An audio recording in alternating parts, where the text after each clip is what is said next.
Germany's Nürburgring, the venue for the 5th race weekend of the FIA WTCR, and a sunny Saturday morning under Schloss Nürburg for races 2 and 3 of the weekend. A high-speed slipstreaming demonstration of daring do was the highlight of race 1, a race that was won by one of our front row starters, Hyundai's Norbert Michelis, ahead of the man who started on pole, Esteban Guerrieri, with his teammate Nesta Girolami rounding out the podium in third, but only just. Good morning, everybody, and welcome to, and I probably oughtn't to sound quite so pleased at this, an absolutely gorgeous sunny day at the Nordschleife.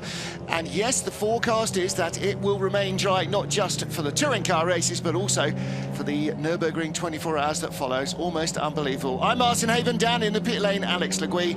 Alongside me is Matt Neal. And Matt, what a beautiful day to go racing on the green hell.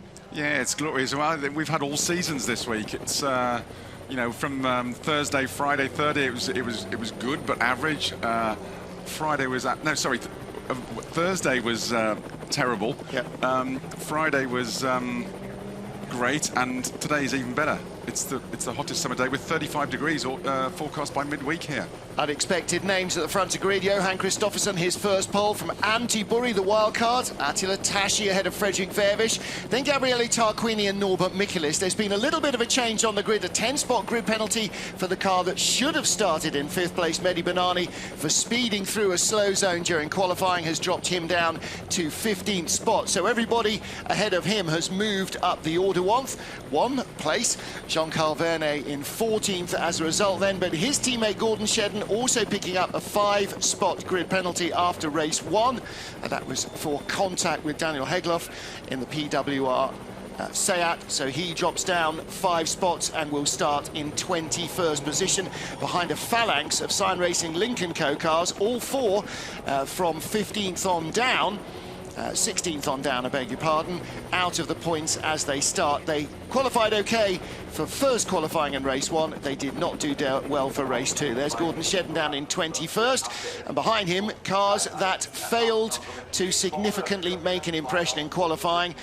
Nicky Kasberg, Nesta Girolami, Mikael Ashkana, Nels Langeveld, and Marcin Kwa. None of those set a time that was even remotely competitive within the 105% rule, and as a result they've been given a waiver to start, but they are at the back of the field for both races. It's going to be a long, hot day for them, but for the man at the front, or the men at the front, this could be a very entertaining race indeed. Yeah, what's apparent, Martin, is there's a lot of drivers here very out of position.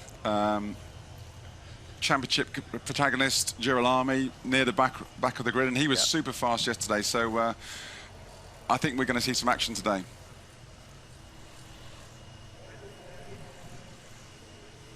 Johan Kristoffersson, double World Rallycross champion, cruising up to the front of the grid. Great opportunity for him, Matt, because he is one of the expected front runners this season. The Golf underperformed in the opening 2 race weekends. They had a different ECU in, the one that will be mandatory for next year. They were trying to get their heads around it, maybe get a head start on that. Turns out it didn't really work very well. And his closest regular championship rival is Fredrik Vervisch. He starts in 4th on the grid.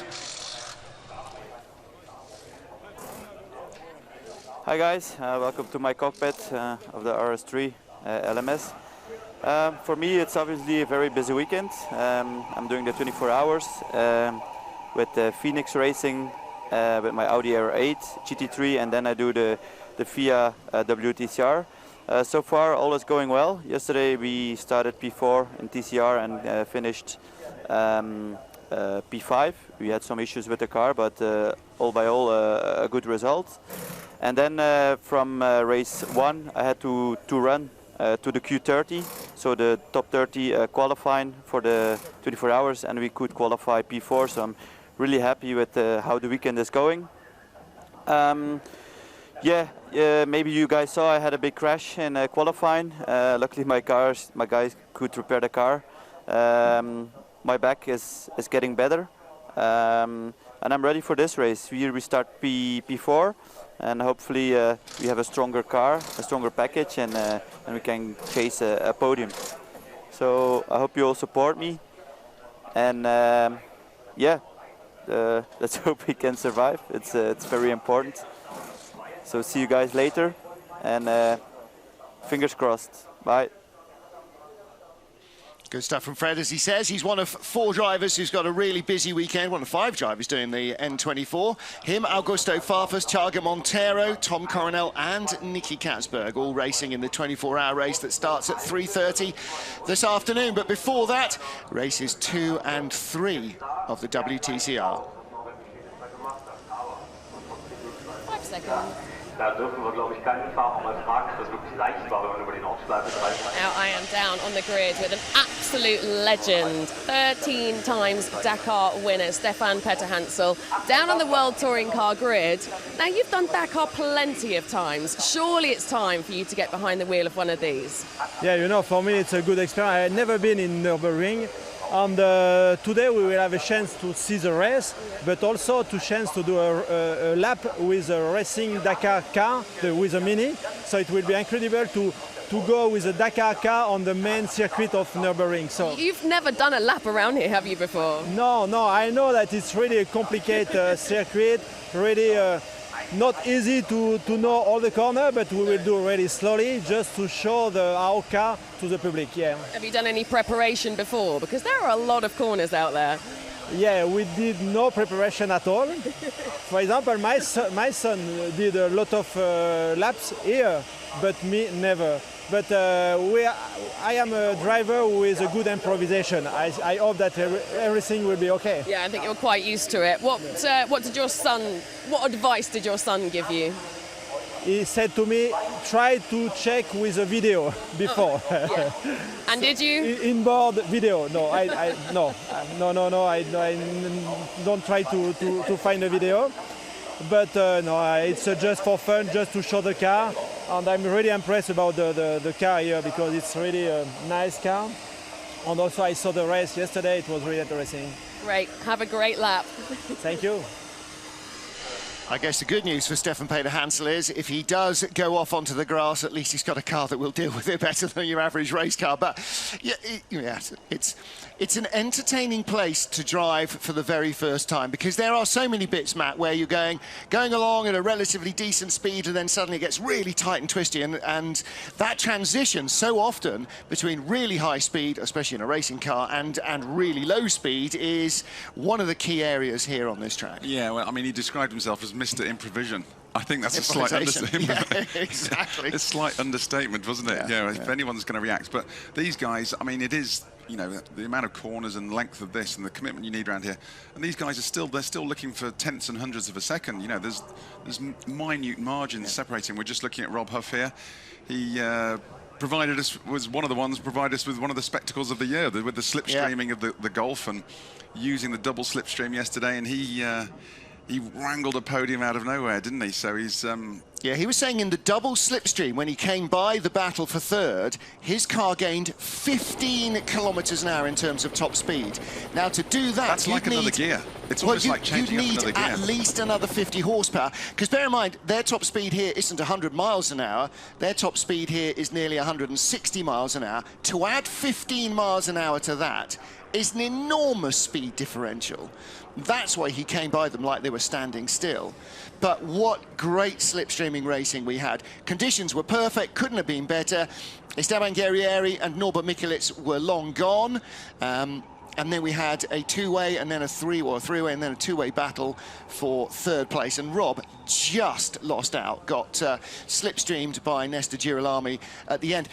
And although you can't see it, the cars were bobbling around so much in the turbulence they each create. When we see it again in this race, as I'm sure we will up and down the field, imagine their speedboats. And then you can think of the wake of the water and they're bouncing around in each other's turbulence. That's exactly what happens to these cars. They're doing 165, 170 miles an hour in the buffeting turbulence.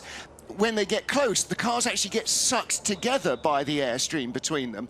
That's that Coanda effect that drags a car onto the ground. That's what the downforce thing happens. Even the amount of racing and laps I've done, it was fabulous to watch. It was like a game of chess, because you see them trying to get one over on each other, and then once they got one over, they were trying to get away from the opposition. And you can't break, and they'd be following them and there's jostling. a side draft and stuff. You can't break away when you're that close together. It's all they could do, really, to keep control of the cars. Unfortunately, the stewards didn't enjoy it quite so much, so the drivers got reprimands for being entertaining or something, I don't know. But I know the fans loved it, and the drivers, you know, they came off out of that with just huge. The drivers' wives, I don't think, and girlfriends weren't. No. I mean, yes, I it think was. they're on the side of the stewards. They probably queued up at the stewards' office. Hold your breath, yeah, hold your breath. It was definitely. Gabriele Tarquini had a good run going. He got up to 4th place off 8th on the grid. Really good start. Then the car retired. He had broken steering. He's not a big fan of this place. He's not had results here, but I think he might. Kristoffersson on pole position, Antti Burri the wild card, Attila Tassi 3rd fastest, who got his lap time by coming through the code 60 zone at the end of qualifying too fast. But the rules are that the penalty had to be served in the next race, which was race 1, not in race 2, where he benefits still from that 3rd place on the grid. Frederik Vervisch is in 4th, Gabriele Tarquini and Norbert Miklas 5th and 6th. And we expect Vervisch, Norby and Gabby to be absolute front runners. And so for the 3 guys at the front, I think Kristoffersson will go away. Antti Burri and Attila Tassi. For the guys behind, those are the ones that they're going to want to get by. And Frederik Vervisch will be the first of those trying to find a way through. He's got plenty of experience here. We know the car is quick. He was in that battle for 3rd place in lap 1 and lap 2 of the race, and then lost a little bit of pace, ended up in 5th position or 6th place at the end of lap 3. Yeah, he was running really well, but he was, you know, we could hear his radio comms, and he was carrying a few... running out of front end, he said, so on lap 1. If they could have fixed that by now, sort of, they obviously haven't really allowed any practice since then, but if they can fix that, and he's got a very slippery car for the long straights. Well, finished 5th in the end. He just got a little dropped off the Rob Huff and Nesta Girolami battle. Nesta Girolami, by the way, starting at the back for both these races. There was a thought that they would take a 10-place grid job engine penalty and change his engine, and he'd go from 24th to 27th. Makes no never mind. And then he'd have a brand new engine, basically, or a race weekend old engine when we go to Villarreal and for the second half of the season. But they've decided not to do that. I think they went on the if it ain't broke, don't fix it routine there. 3rd on the grid, Attila Tassi, the young Hungarian, youngest driver in the championship. 2017 TCR International Series runner-up. He's got plenty of experience in these cars. And the KCMG team boss is here for the first time. The team owner, Paul Ipp, has not been to an WTCR race before. He owns KCMG, but he's here because not only are they racing here, but also KCMG have cars in the 24 hours as well. So Tassi and KCMG both racing on opposite sides of the planet. KCMG racing in Japanese TCR this weekend as well. On the outside of the front row is a wild card, Antti Burri. Now, it's not a name that touring car drivers may know that well, but he won the TCR class in the N24 last year. So he knows the TCR cars, he knows the track well. The team are the team that beat Target's factory Hyundais in the TCR category in the Nürburgring 24-hour race last year. So they and Antti Burri. Burri qualified well for race 1 as well, got little knocked out when Ivan Muller had his steering broken and got knocked off by Rob Huff. No penalty for that, by the way. Stewards clearly not watching the first corner. But the Audi will be quick, and Burri has got what it takes. So that's a problem, perhaps, for our first-time poleman, Johan Kristoffersson, the Swede, the double World Rallycross champion, like all his Volkswagen teammates, last time out in Zandvoort, and particularly this weekend at the Nordschleife. They are right on front-running pace, and he has a great opportunity to claim a first win for the mark in touring car racing.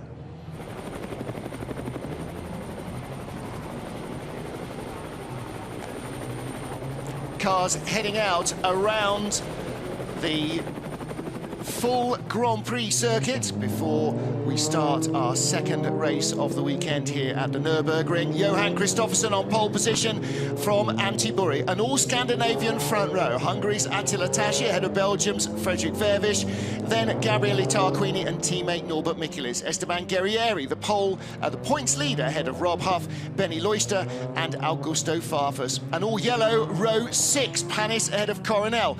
Montero 13th ahead of Jean-Carl Vernet, and the 10-place grid drop sees Mehdi Banani start not 5th but 15th ahead of all 4 Lincoln Co's, none of whom qualified strongly for races 2 or 3. Kevin Chacon in 20th, 5-place grid drop sees Gordon Shedden down in 21st next to the man who he biffed in race 1 to earn that penalty, Daniel Hegloff, and 4 cars who failed to make the 105% rule have all been given dispensation to start at the back: Girolami, Ashkanar, Lankeveld and Marcinqua. So Johan Kristoffersson leading the field around. Esteban Guerrieri is the points leader. Nicky Katzberg was towed into the pit lane on the end of a tow rope before race 1. He apparently has engine temperature problems already before the start of race 2. It's not really been his weekend, Matt Neal, has it? No, he just needs that little bit of luck, doesn't he? Yeah. And, but the season hasn't gone well for Katzberg so far. I don't know why. He's in it. You know, the Hyundai's.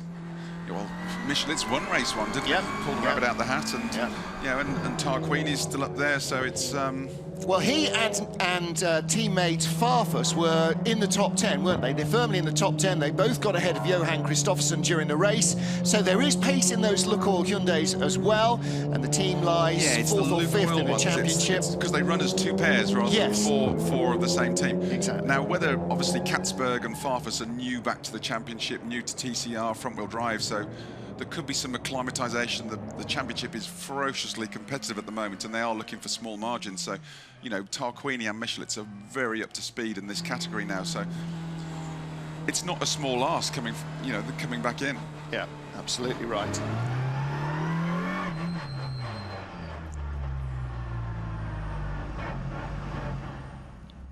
Queue of cars around the top.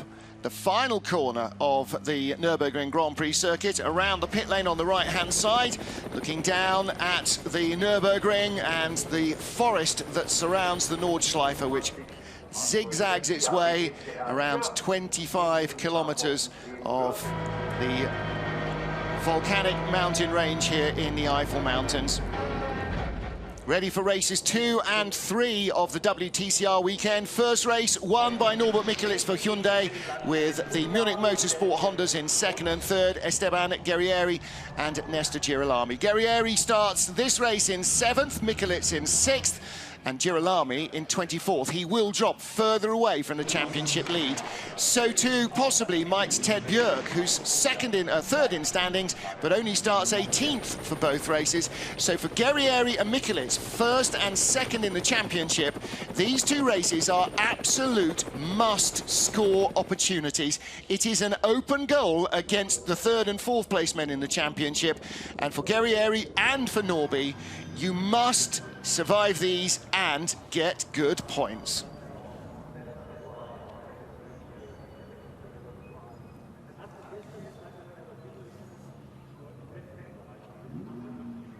Rechts, also auf der Innenseite, das wäre dann die Linie für Anti-Buri. Jetzt schauen wir aber auf der Startposition. Cars on the grid for race 2 at the Nordschleife. On the right is our poleman, Johan Kristoffersson. The bright yellow highlights of Antti alongside the all-Scandinavian front row, possibly for the first time ever in World Touring Cars. Away we go. Kristoffersson gets a good start, covers off Antti. Attila Tashi already undone by the speed off the line of Frederik Vervisch, and Buri's got the inside line. Vervisch is going to go inside the Volkswagen if he can. And a big slide and a huge slide from Attila Tashi. Cold tyres. Matt Neal, they can't warm them up really well on a slow lap of the Grand Prix circuit, and that's what happens when the back tyres are still cold. Buri versus Kristoffersson for the lead. Tarquini's in there as well.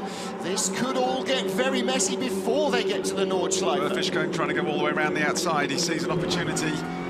And this car has good grip. We know that from watching it in Slovakia ring in the tight stuff. He's on the outside still as they start to climb the hill. Is he going to get the overlap into the hairpin? Oh, Kristoffersson back underneath him. Antiburi is still there.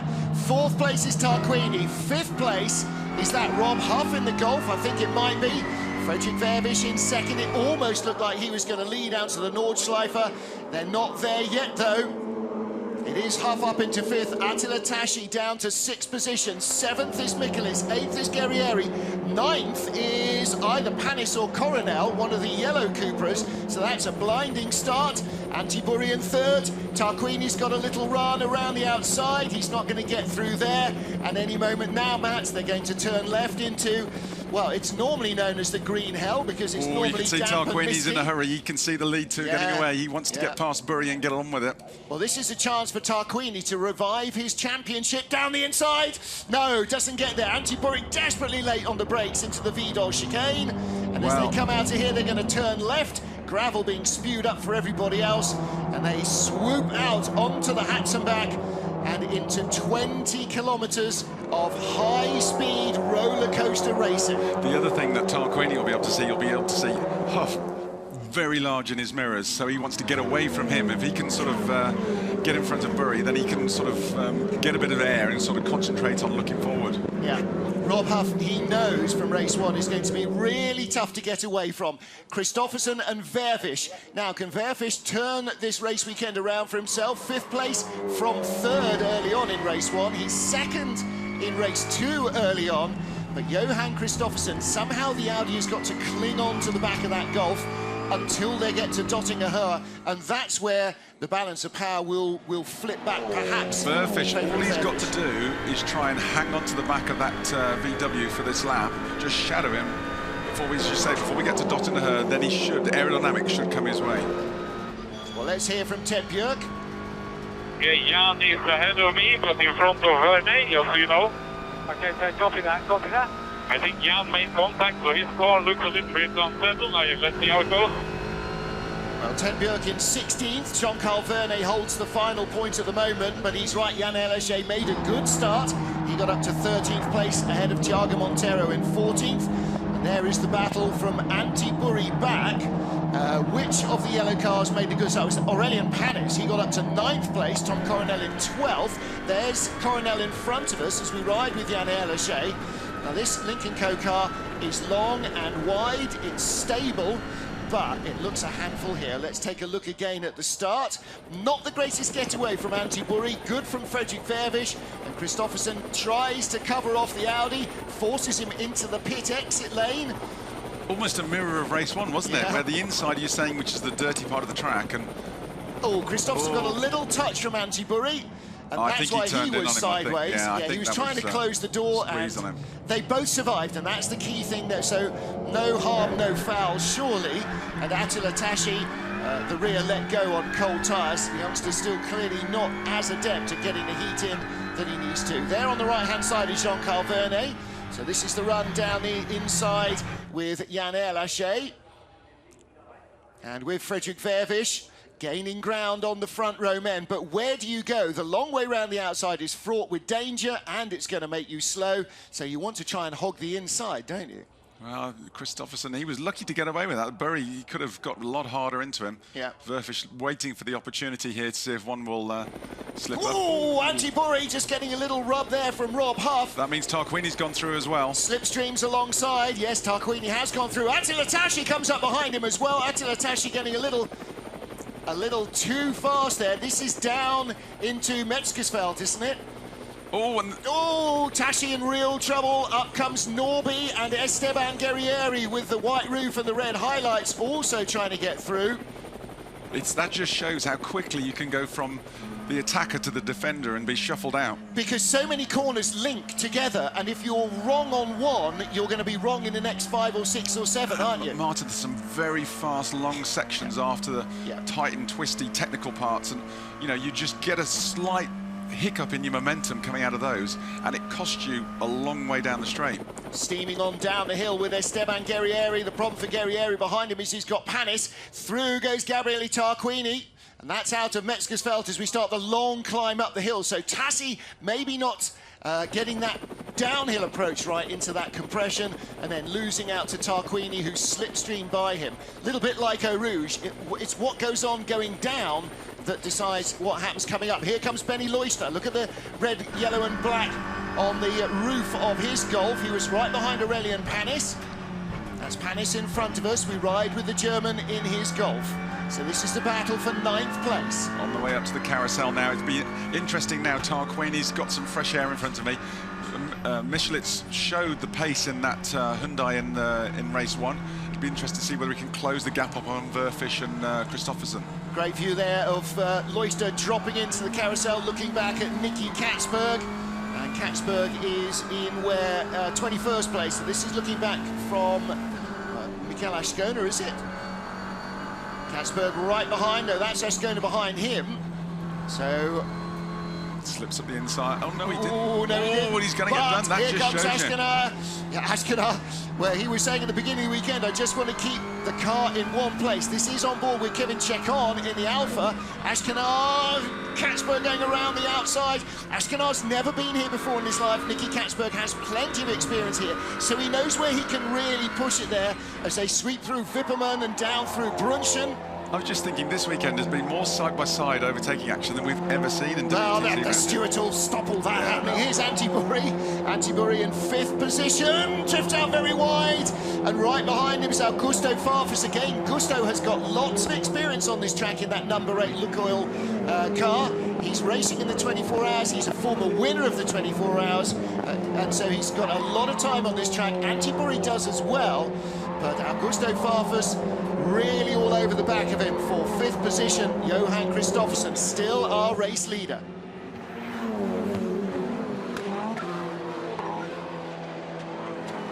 Lively, entertaining stuff on the first of 3 laps. Race 2 at the Nordschleife. You can hear from the camera the cars rattling over the curbs and bottoming out on the crests and the jumps as they get to the highest speed part of the circuit shortly, which is the long run through Dottinger, or down Dottinger. So Johan Christophersen leads from Frederick Vervisch, Gabriele Tarquini and Rob Huff, and they're in 2x2, and then Antibury and everyone else. Bury, the yellow and green highlights at the front of this queue, ahead of Farfus, Tashi, Guerrieri, Panis, Loister, Michelitz down in 11th. Norby after not a great start to the race, so he's not scoring as strongly as maybe he might do. I want to see whether the leading 3 or 4 are, what the gap is between those, because well, there you can see Antibury towing everybody along. Who's closest to him? Christophersen setting the fastest sectors. Oh, look at Aurelian Panis in the slipstream behind Esteban Guerrieri. So he's going to push Guerrieri down the spot, and right behind, pulling out on the right-hand side, Benny Loister. Remember how Rob Huff said he gained 15 kilometres an hour in the Golf in a 2-way slipstream? It's exactly what happened to Loister. Like you say, it's like giving him an extra gear, another 50 horsepower, and Guerrieri gets into it with Panis. Guerrieri is the points leader, but right now he doesn't care. He's a racing driver who doesn't want to lose a place. That was close. That was close. Oh, Lachey's got a problem. Yeah, he's coming in with a broken splitter. So he radioed in that he's coming into the pits this time round, and with that chattering away underneath, not only are the vibrations terrible, but the speed will be woeful as well. He's got to go all the way around the Grand Prix circuit and come in the back entrance into the pits. So, oh, Antibury around the outside went Augusto Farfus. Bury losing out. Attila Tashi is the Honda inside him, Matt, and Tashi's really got to push hard for this if he wants the place. Yeah, that's opened the door for Tashi, so he's got to sort of see if he can hang on to Farfus now and sort of make some ground up from there. Oh, Loister looking inside as well. Now, Antibury is actually invisible as far as points go, so he doesn't exist, if you like, for Benny Loister, Esteban Guerrieri. But of course he does, and they can use his invisibility, his slipstream, to try and get to Attila Tashi. But it does look like Farfus is gone now in 6th position. It's a difficult job for Bury because he doesn't want to get involved in and make any problems with the championship fight, but the other drivers will detect that and they'll just sort of want to muscle him out the way and just move on and get on with it. Whoa! Well, he's trying. He's not rolling over, is he? It's rolling over every curb in sight. Loister up the inside, and exactly as you say, in any race anyway, that was a done deal. He couldn't fight that. Loister had made the move early enough, but again, he just opens the steering, allows a championship contender to go through. As you say, it is a tough deal being a wild card, unless you're first, or basically last, you're going to be ruining somebody's race by fighting them. Here comes our leader, Johan Kristoffersson, onto the Nordschleife, followed by Fredrik Verbisch. They were 2 seconds apart. Gabriele Tarquini in third, Rob Huff in fourth. So let's take a look again. Here comes Benny Loister, gets the run on Tashi. Done deal. He sent it early, didn't he, Matt? And Tashi had no argument. He would have been looking for the opportunity as well. We saw an open door. He just tried to get his foot in, but it wasn't close enough. Well, here we go again. Guerrieri around the outside. Ooh. Again, this is really important that Guerrieri doesn't sustain damage. There's only 15 minutes between the races. He can't afford to no score here. With Ted Björk, where's Ted? He's in 14th, so he'll get a couple of points. But Nestor Girolami is in 25th. He's 10 cars away from even 1 point in this race. Yeah, Girolami's just got to work on keeping out of trouble and not picking up any damage on his car at the moment. It seems to be status quo at the front at the moment. Yep. Tarquini set the fastest first sector of the race in the beginning of this lap. Oh, something's fallen off. Well, somebody has lost a bit of wheel arch line, and we saw that in race 1 as well. You know, the high speed here, Matt, and all the bumping and jumping and all the compressions, they do have a weird effect on bits of car.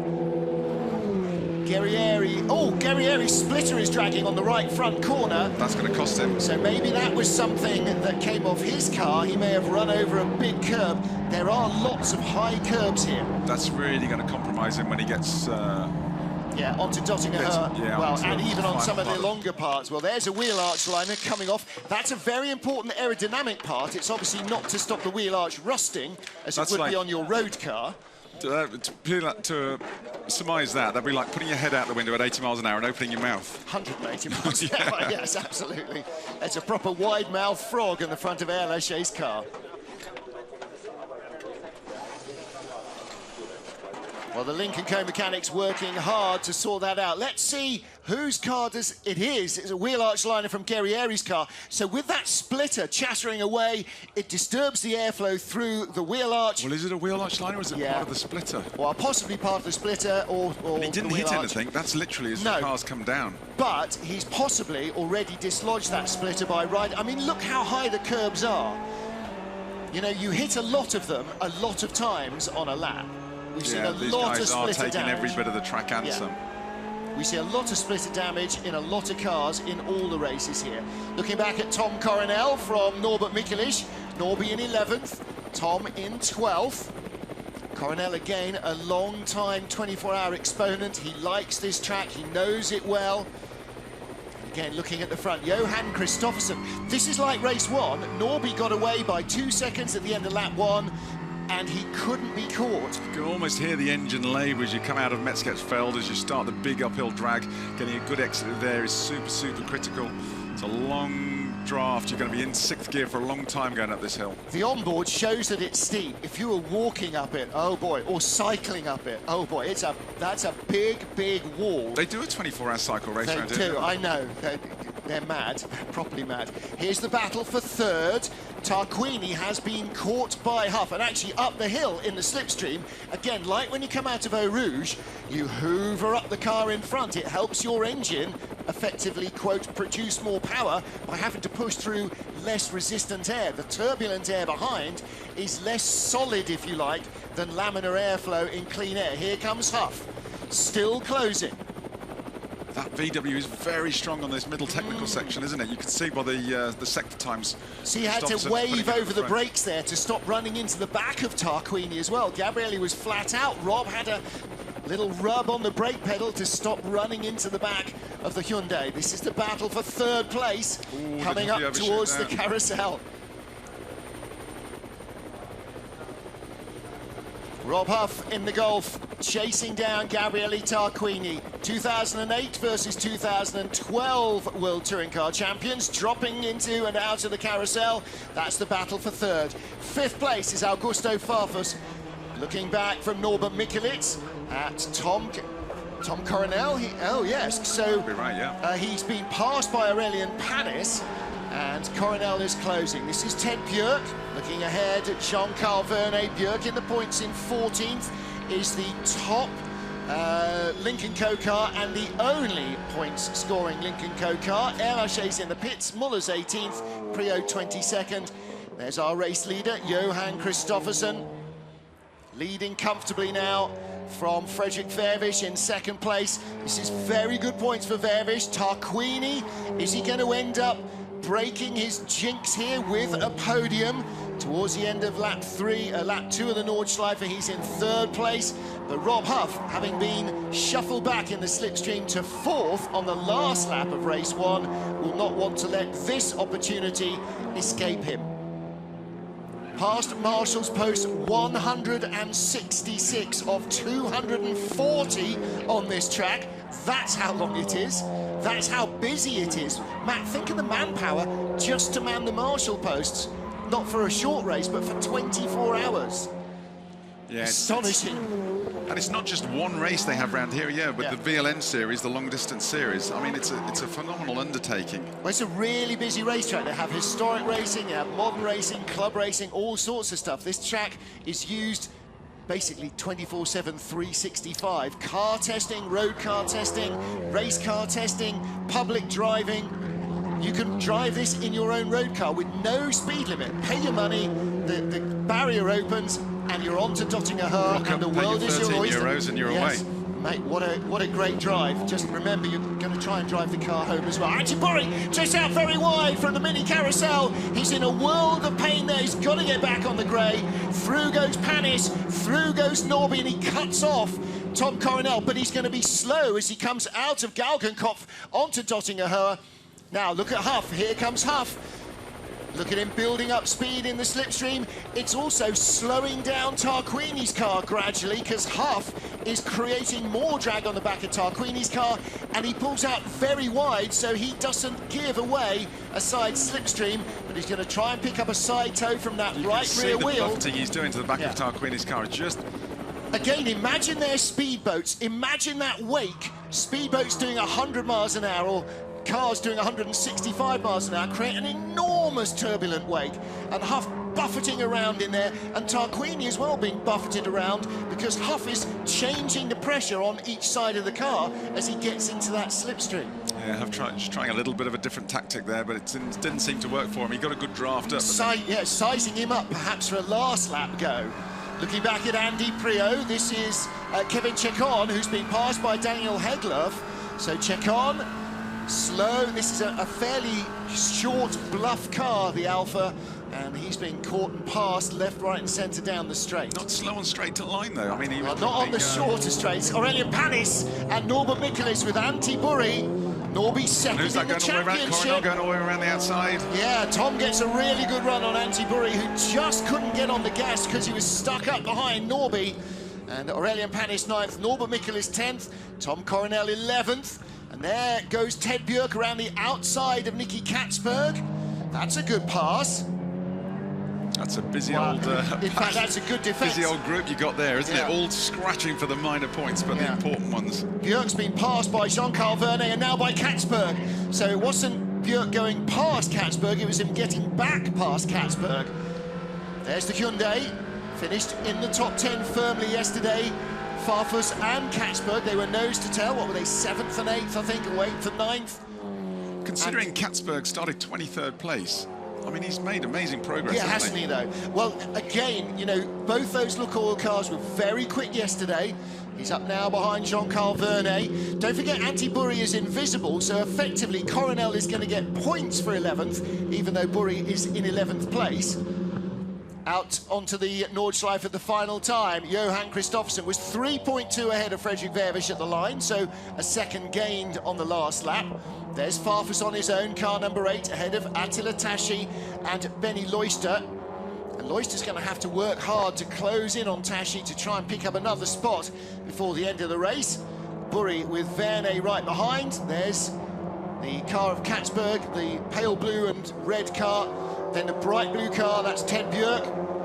And behind him is Mikael Ashkenar. So Ashkenar currently 16th on the road, 15th in the points. What's the big lock-up from? Yeah, Norby lost a bit of bodywork, or somebody did, ahead of Antiburi. Looks like Norby locked up into turn 1 and then... Katzberg diving by Ted Björk at the Shell Oils hairpin. And this is the same move from Nicky's viewpoint. Yeah, Ted just trying to cut him off, and he just couldn't do it. Yeah. Katzberg got too much momentum. Jean-Carl Vernet looking inside Antiburi, both in Audis.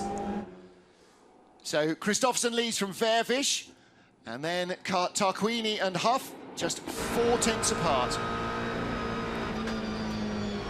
You talk to these drivers who do the M24 round here in the big GT3 stuff. They say 3 laps in one of these is worse than 2 hours in a full-blown GT3 car.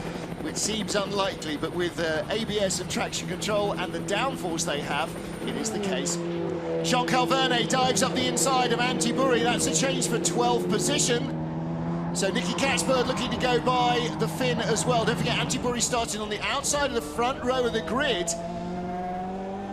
So Antiburi being shuffled down the order, and as you pointed out, Matt, because he's the wild card and he doesn't want to ruin anybody's championship, anytime somebody comes calling with a half-committed move, okay, all right, and it is a tough place to be because he wants to race hard, but he doesn't want to be that guy who at the end of the race everybody goes, he ruined everybody's race. To be fair to him, he is doing a good job. He's doing a really good job. He's racing fair and letting everybody get by when they make the move.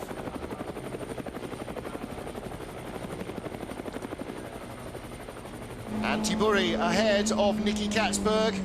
Jean-Carl Vernet hovering just in front. He got by Antiburi before they got onto the Nordschleife. We're hearing on the radio from Esteban Guerrieri that he's asking if Attila Tashi can pull over, and that will give Guerrieri one more spot. Through goes Katzberg, and when Ted Björk comes a knocking, I'm sure Antiburi will let him go as well. He knows that the blue car is going to be a championship contender. Even if he's not intimate with the race numbers, his team will be telling him on the radio if they get a chance. If the blue cars come, let them go. It's a difficult call because even though they're all Hondas, Tassi is in an opposing team. So yeah, absolutely right. But Honda want to win the title, of course, so maybe that might happen. We'll have to wait and see. Tashi is in Katzberg 6th position. Slips through very nice and tidily. Yeah, Tashi is in 6th, but Guerrieri is only in 8th. So if Tashi slows down, he's going to let a Volkswagen go by first. So we'll have to wait and see what happens there. Whoa! You see how high the curbs are there, don't you, Matt? It's spatting back on. Using it a little bit like a snowbank in rallying, riding the curb and it kicks the tail. Well, you can see it does that to the car in the dry, never mind the wet. Oh, dear Lord. Yes. And the mixed conditions, which they've been having this week. Yeah. It does look as though the 24 hours is going to be dry. Might be a little bit foggy during the night because of how much water has fallen in the last couple of weeks here, but a long hot day today is just what the drivers will love. Last lap of 3, race 2 of 3 of the weekend. Kristoffersen, Vervish, Tarquini and Huff, that's your top 4. Farfus on his own in 5th, with Attila Tashi in 6th, Benny Leuchter and Esteban Guerrieri. Guerrieri is 3.6 seconds behind Benny Leuchter, so if Tashi pulls over, he's just going to give a Volkswagen a spot. I don't think that's happening. Looking back at Tom Coronel, this is from Norbert Mikelic. Oh, and around the outside of Tarquini, Huff into the mini carousel, into the carousel. Contact and Huff is out. And fluid spraying all over the place. Rob Huff, a chance for 3rd. And is Gabriele Tarquini going to survive this race? Rob Huff trying to drive out of the way. That coolant isn't water and coolant, that is pure coolant. And that will be like ice there. So slippery, that stuff. Huff is trying to drive away, but he can't. He's got no steering. Look at the left front wheel, is turning hard right. So what happens here? He tries around the inside and there's contact. Tarquini was trying to drop into the carousel. He'd have been better off going the long way around the outside, which the 24-hour drivers reckon is just as fast. I mean, Huffy obviously had the inside line, but it was hard to tell because it almost looked like he moved over a little bit on Gabriele. That my initial thing is Gabriele's squeezed Rob, but it almost proper looks 2 like, to 1, wasn't it? Yeah. And unfortunately, it is one of the slower corners, but it benefits nobody that they both made contact, because Tarquini is in third, but will his car make it? He's got another 7-8 miles to go. Huffy got the move done. Yeah. And the problem with Tarquini is, it's not this stuff that's the really dangerous bit if you've got a car that's got an issue. It's when you get into Dottinger-Her. So Tarquini, does he come through in third? Yes, he does, but only just. Look at the car, it's all over the place. And right behind him, he's got a rear gunner in Augusto Farfus. Then you've got Attila Tashi, but Tashi can see that Tarquini has suddenly come shooting back towards him. Behind him is Benny Loister. I tell you what, Tashi is going to be the beneficiary here. If he doesn't overcook this, Tarquini and Farfus in front, Tashi could come steaming by them down Dottinger-Her and move into third place. And that would be his first ever podium, and what a place to do it. Yeah, they can both definitely smell blood, can't they? Yeah. Or tyre smoke, or clutch, or something as well. So here comes Johan Kristoffersson out on his own. He's going to win this by 4 seconds from Fredrik Vervisch. The question is, who's going to win the slipstreamer at the back? Tarquini is the first car, second is Farfus, and Tashi's not close enough. Tashi is not going to get this. Farfus is going to have to pass Tarquini and take third place. Tarquini, can he come back on him, or is he just... I'm not sure the car is healthy enough. It looks pretty loose. Here comes Johan Kristoffersson, though, heading for a first win in the FIA WTCR. Two-time World Rallycross champion, the Swede, in his first year of world-level touring car racing, claims victory at the Nordschleife. What a place to take your first ever win in World Touring Cars. Second, Fredrik Vervisch. It's going to be a good weekend for him. And in third place, Augusto Farfus. Fourth, Tarquini. Fifth, Tashi. Sixth, Benny Loister. Seventh place. That's not bad points for Esteban Guerrieri, the series leader. Norbert Mikulich in eighth. So the first and second guys in the championship both score strongly. Panis 9th, Verne 10th, Coronel, Katzberg, Burry is invisible. So 13th place for Ted Björk, who's third in the championship. 14th for Ashkanar. Final point for Thiago Montero. Muller misses out. He finishes 17th, 16 for points, so none for him. And as importantly, Rob Huff. It's not a single whammy, it's a double whammy for him, because it's going to cost him race 3 Yeah, because he won't get the car back to the pit lane in time to be fixed for race 3. Huff is done for the weekend. And who is our race 3 pole man? Well, Huffy was on the front row. Well, yeah, Loister on pole, Huff was alongside him. That was a great opportunity to claim a win. I'm afraid that has been lost with that contact with Tarquini.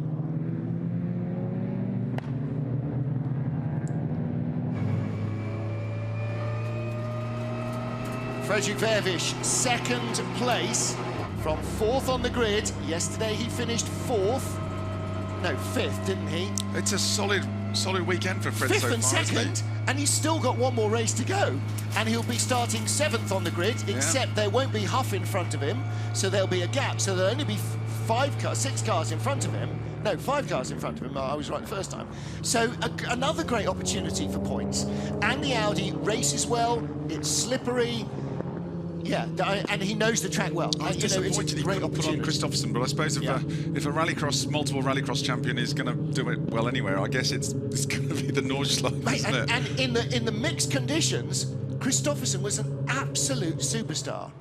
Absolute superstar. He's only ever raced here once. It was very wet, and he was in a 911.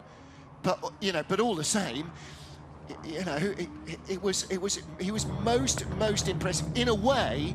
Although the racing has been fantastic, I sort of almost wish it was a lot more slippery. Kristoffersson might have been gone and nobody would have seen him then. However, he got top 10 in qualifying, he got the reverse pole for race 2, and he made every ounce of use of it. Is that the first podium for Augusto Farfus this year as well? Oh, that's a very good question. That's one for Neil Hudson of Touring Car Times to answer. I think it is actually, Martin. I think you might well be right. Josh Files is probably watching on his sofa, so he'll chime in as well with that. But great result for Gusto.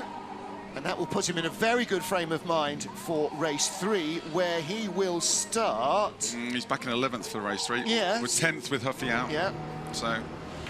Absolutely. So he's got another chance. Ahead of him on the grid will be Antti, and ahead and sort of to the right will be Johan Kristoffersen. 11 places made for Nicky Katzberg, though. Yeah. 23rd to 12th place. That's pretty darn impressive. He should have there should be a trophy for the best improver. I think that would probably be our one. Where did Panis start, actually? Because Panis made a great start as well, didn't he?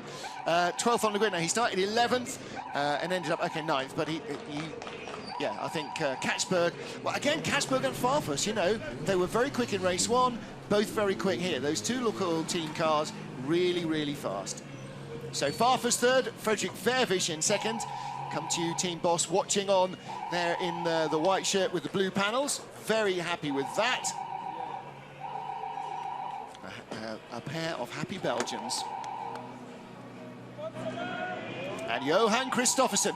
This team, the Volkswagen pair, him and Benny Loister, one's 6'2", the other's 4'2". Not quite Benny, but, you know, it couldn't be more the long and short of it if it was you and Johnny Herbert in a car, frankly, or in 2 cars.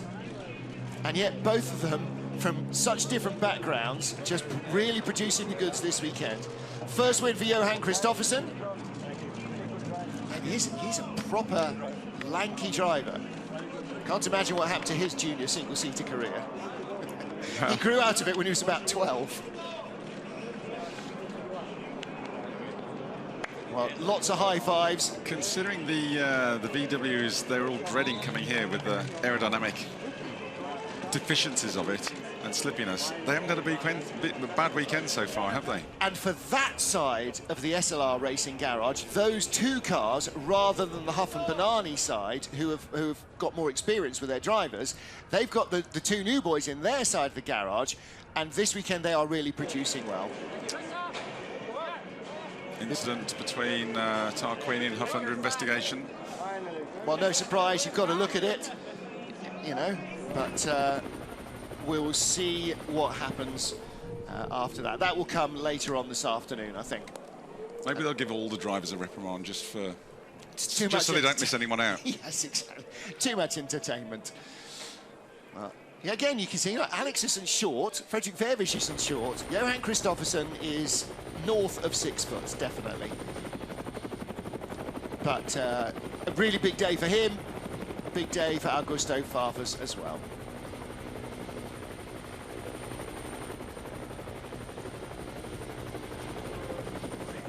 Two times world champion takes his first win of the FIA World Touring Car Cup here at the Nürburgring. What a place to take your first win.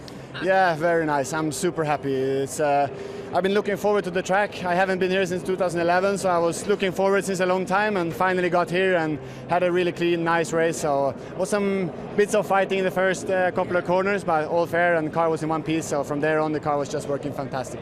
There was quite a lot of drama behind you, but you won by a country mile. Yeah, thanks. It was nice, very nice, relaxing. So I was pushing really hard the first 2 laps, and then last lap was taking a little bit more care because this track can really bite back quickly. So I was cruising the last lap, but still pushing and enjoying. Brilliantly done, Johan. Well done. Yeah, his previous race in the Porsches, by the way, previous races, 2 races in 1 weekend, he was saying he qualified in the second group of 70 cars and got knocked off in the first turn in both races. I was just thinking in his interview, he's very chatty for a Finn, but he's not a Finn, is he? He's a Swede. He's a Swede. Well, even so, yeah, he's not quite the traditional taciturn Finn, yes, absolutely, but good result for Johan Kristoffersen. So confirmation of our race 2 result. Johan Kristoffersen for Volkswagen, Fredrik Vervisch in an Audi, and Augusto Farfus his first podium in the Lukoil Hyundai. Gabriele Tarquini 4th, ahead of Attila Tashi, Benny Loister, and the rest of the points go to Esteban Guerrieri and Norbert Miklis, the top 2 in the championship, to Aurelien Panis, to Jean-Carl Vernet, Tom Corral, Nicky Katzberg. Invisible Antti means points for Björk, Ashkenar and Montero. And there are the rest of your classified results, non-finishes for Girolami, Huff and Air Lachey.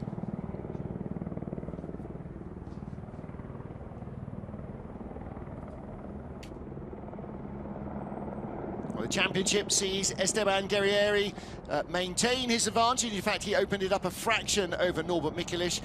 Tebjerg just scored, Girolami didn't, and pulled into the pits at the end, before the end of the race. Mikael Ashkenaar from 5th position in the championship, still for the rookie. Fantastic stuff for him, and he just squeezed into the points.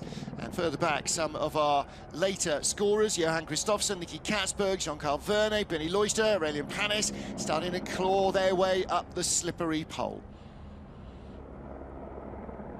Thiago Monteiro adding 1 point to his score for 15th position here. He's also racing in the Nürburgring 24 hours, but qualifying, the mixed conditions caught out an awful lot of drivers. In the first qualifying session for race 1, only 4 or 5 drivers really got a decent run at it before the rain arrived. And in the second qualifying session for races 2 and 3, again, very few drivers managed to gauge properly the speed through the code 60 slow zone right at the end of the lap. The question mark now over Gabriele Tarquini's car is what damage has been done in that clash with Rob Huff and what needs fixing. He completed the lap, Matt, but there might be a little bit more going on under the bodywork. It doesn't look too bad there, does it? No, it doesn't, does it? You wouldn't pick it up, and it was the left-hand side. Well, let's take a look again at that incident. You almost Huff want to gets see it a in run. slow motion. Well, it's all, yeah, could Tarquini be going? He must have known Huff was there. Yeah, but because he's on Gabriele's side of the car, but Huff didn't drop in. He sort of was coming straight almost, and it very unfortunate.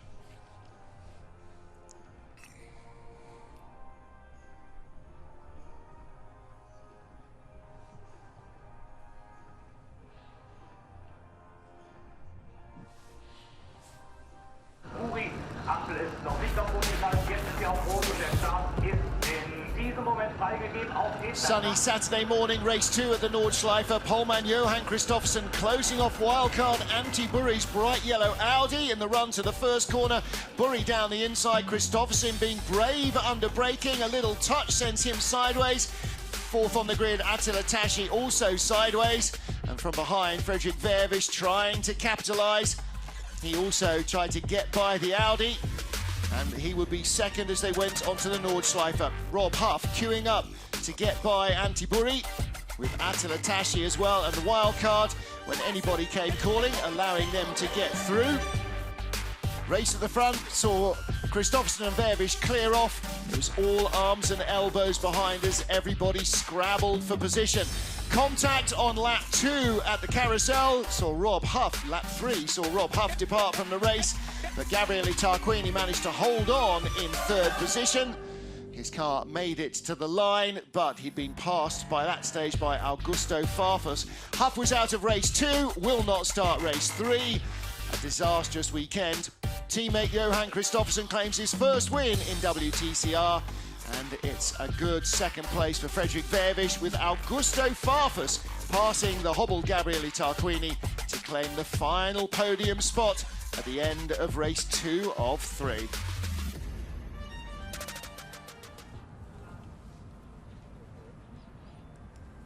So heading into refueling time, and nothing to be done for Rob Huff. He just has to wait for the flatbed. His weekend is over. Standing there amongst the graffiti on the carousel. Very unfortunate for him. Gabriele Tarquini is perhaps shedding his jinx here. He didn't finish on the podium, but he had contact with another car, and the car made it to the end. For Rob Huff, though, the end of a weekend that could have promised so much. Ladies and gentlemen, welcome to the podium of our second race of the FIA World Touring Car Cup by Oscaro here at the Nürburgring. Please welcome onto the podium in 3rd position from BRC Hyundai N Lukoil Racing Team, it's Augusto Farfus.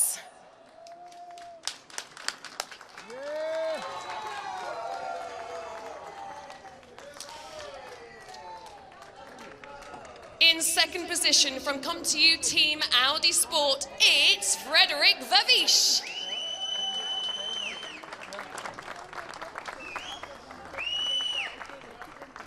And And your winner from SLR Volkswagen, it's Johan Kristoffersen.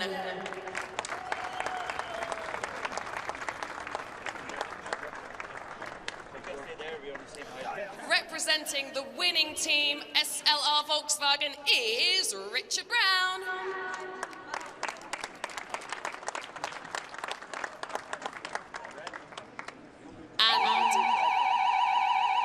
And now the national anthem for Johan Kristoffersen and SLR Volkswagen.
The president of Yokohama Europe, will present the third position trophy to BRC Hyundai and Lukoil Racing Team's Augusto Farfus.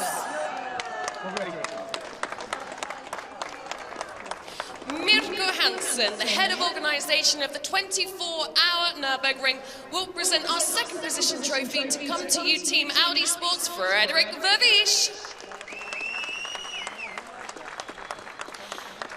The president of Yokohama Europe, Kaishi Hashimoto, will now present the winning driver trophy to SLR Volkswagen's Johan Kristoffersen.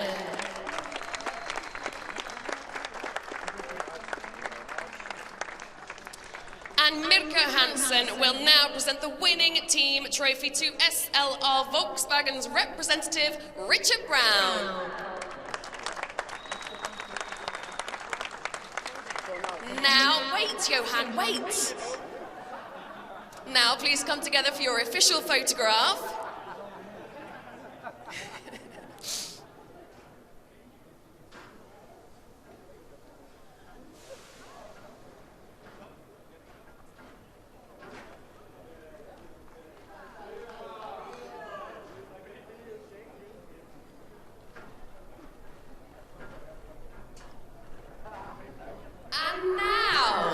Champagne! So excited. Oh, it went off in my handcuff.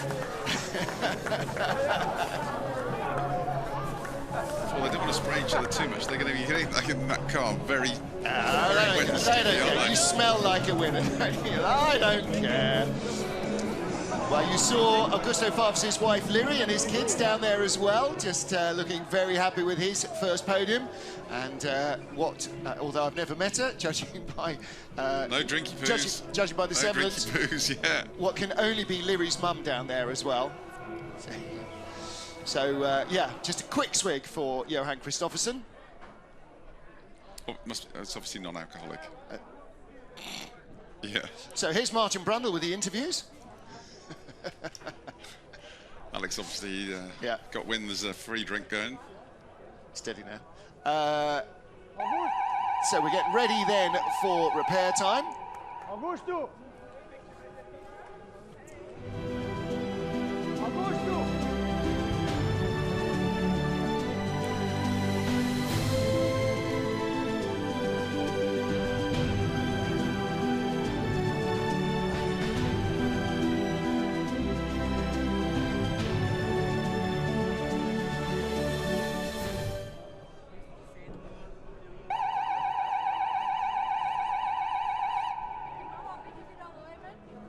take the opportunity to have a speedy chat with you, Johan. If you're going to take a win, here's a very good place to do it, isn't it?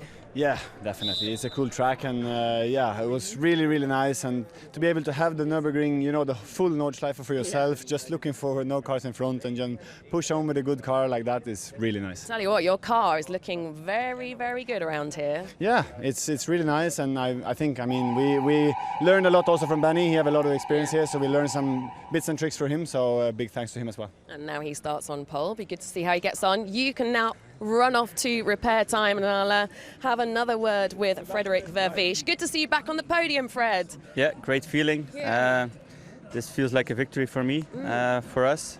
We're not as competitive as we would hope, but yeah, this is a very good result, so I take it. Certainly a brilliant result after yesterday was really quite tricky for you, wasn't it?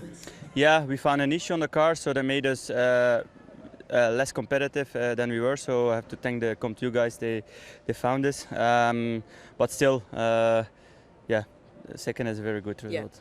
Yeah. Good. Go and push hard for race 3, and Augusto, good to see you on the podium as well. Yeah, happy to be back. Yeah. Yeah. We knew from the beginning we had the pace.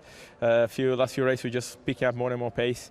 We've been extremely unfortunate with the qualifying here, so we start all the race further back, but have the pace, and to start P10 and finish third in this track is what achievement. Very pleased with the Talk us through that last lap. Obviously you capitalised on Rob's loss and Gabby's loss as well. Yeah, I was closing on them, but there was, of course, without their contact, there was no chance for me to be in front of them. And knowing the temper of those two, I was ready to see some fun action in front. It's a shame how it ended up. And then I got a good run on Gabby on the last straight. And there, if you don't have a car to pull you, you're a sitting duck. And he was certainly fair. I just passed him outside and brought home the podium. Nice slingshot. Well done, Augusto. And that, courtesy to Josh Files, top statologist, is Augusto Farfus's first world-class touring car podium since Oschersleben on the 5th of September 2010. Josh, you are missing your calling. Clearly, you need to be a fact man. Well done. Good spot.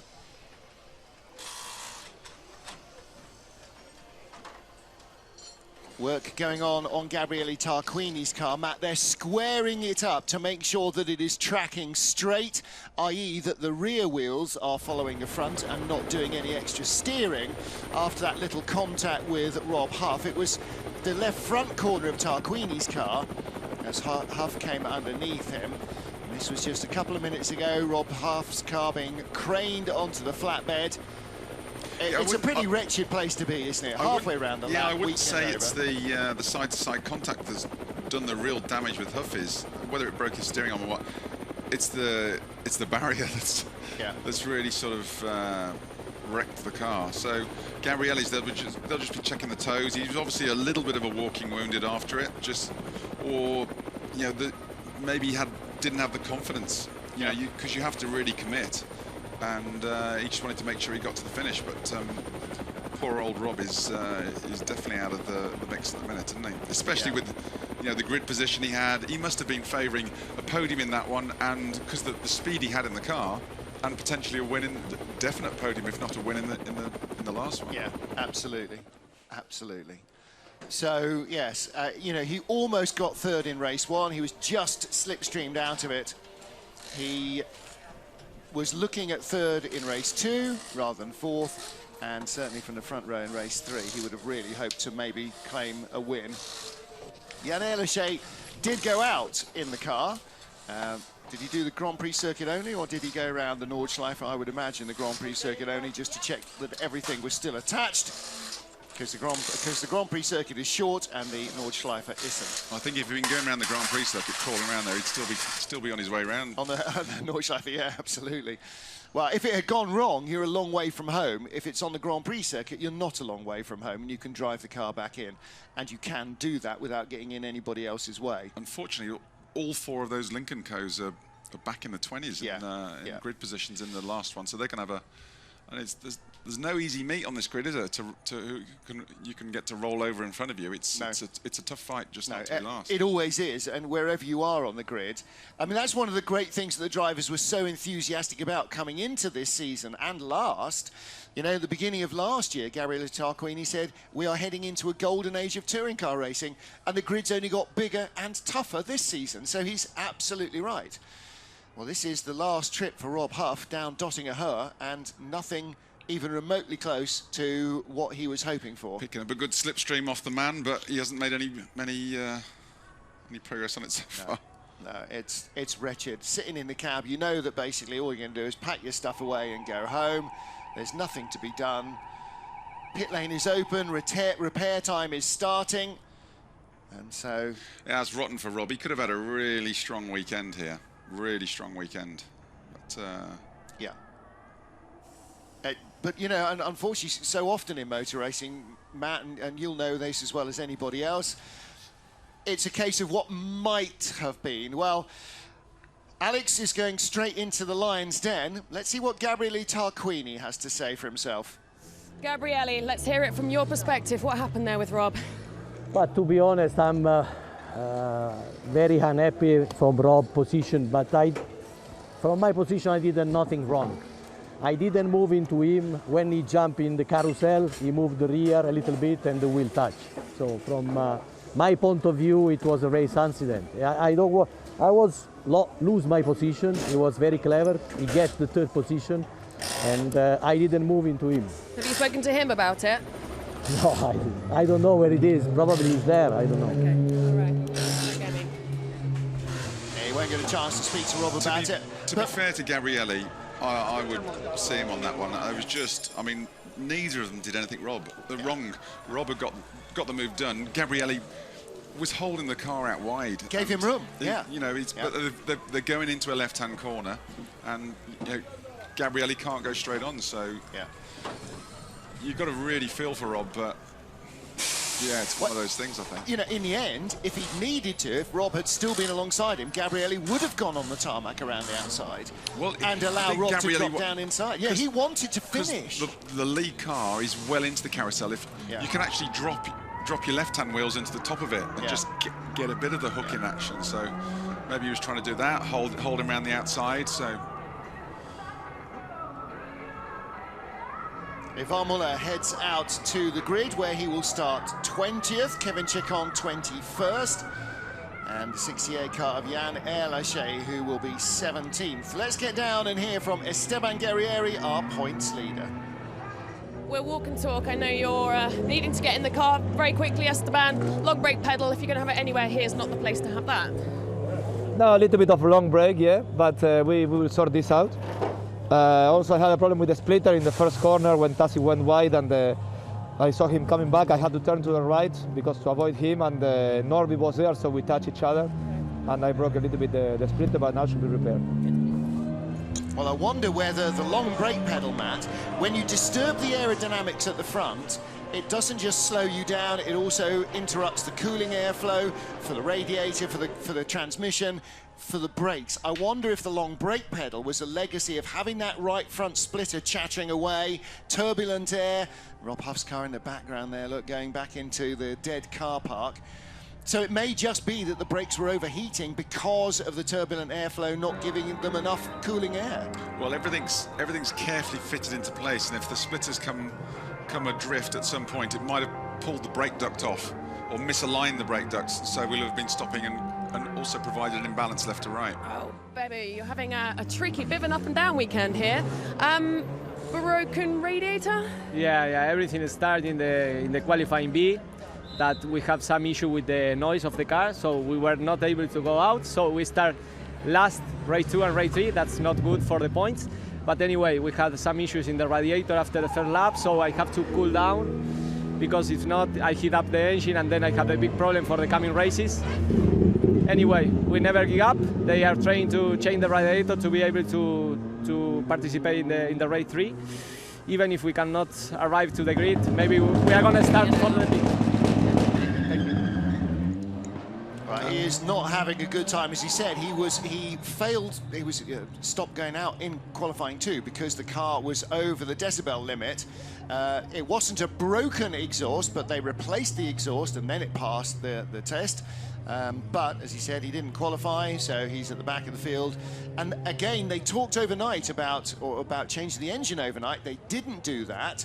If they had, maybe they would have found that there was an issue with the radiator. Maybe it was just from some of the gravel, stones being thrown up into it. Maybe it was entirely unrelated, but cooling, not a good weekend. The cooling on the Type R is marginal. The new engine, the K20C engine, it runs an integral exhaust manifold, which puts a massive amount of heat back into the engine, and cooling is a real issue because they have to use a standard cooling pack on these engines. So a minor problem, they're going to be getting well into the red. You know, they're going to be getting a real problem, and they can cook these engines so very quickly, especially running nose to tail as they are. Yeah.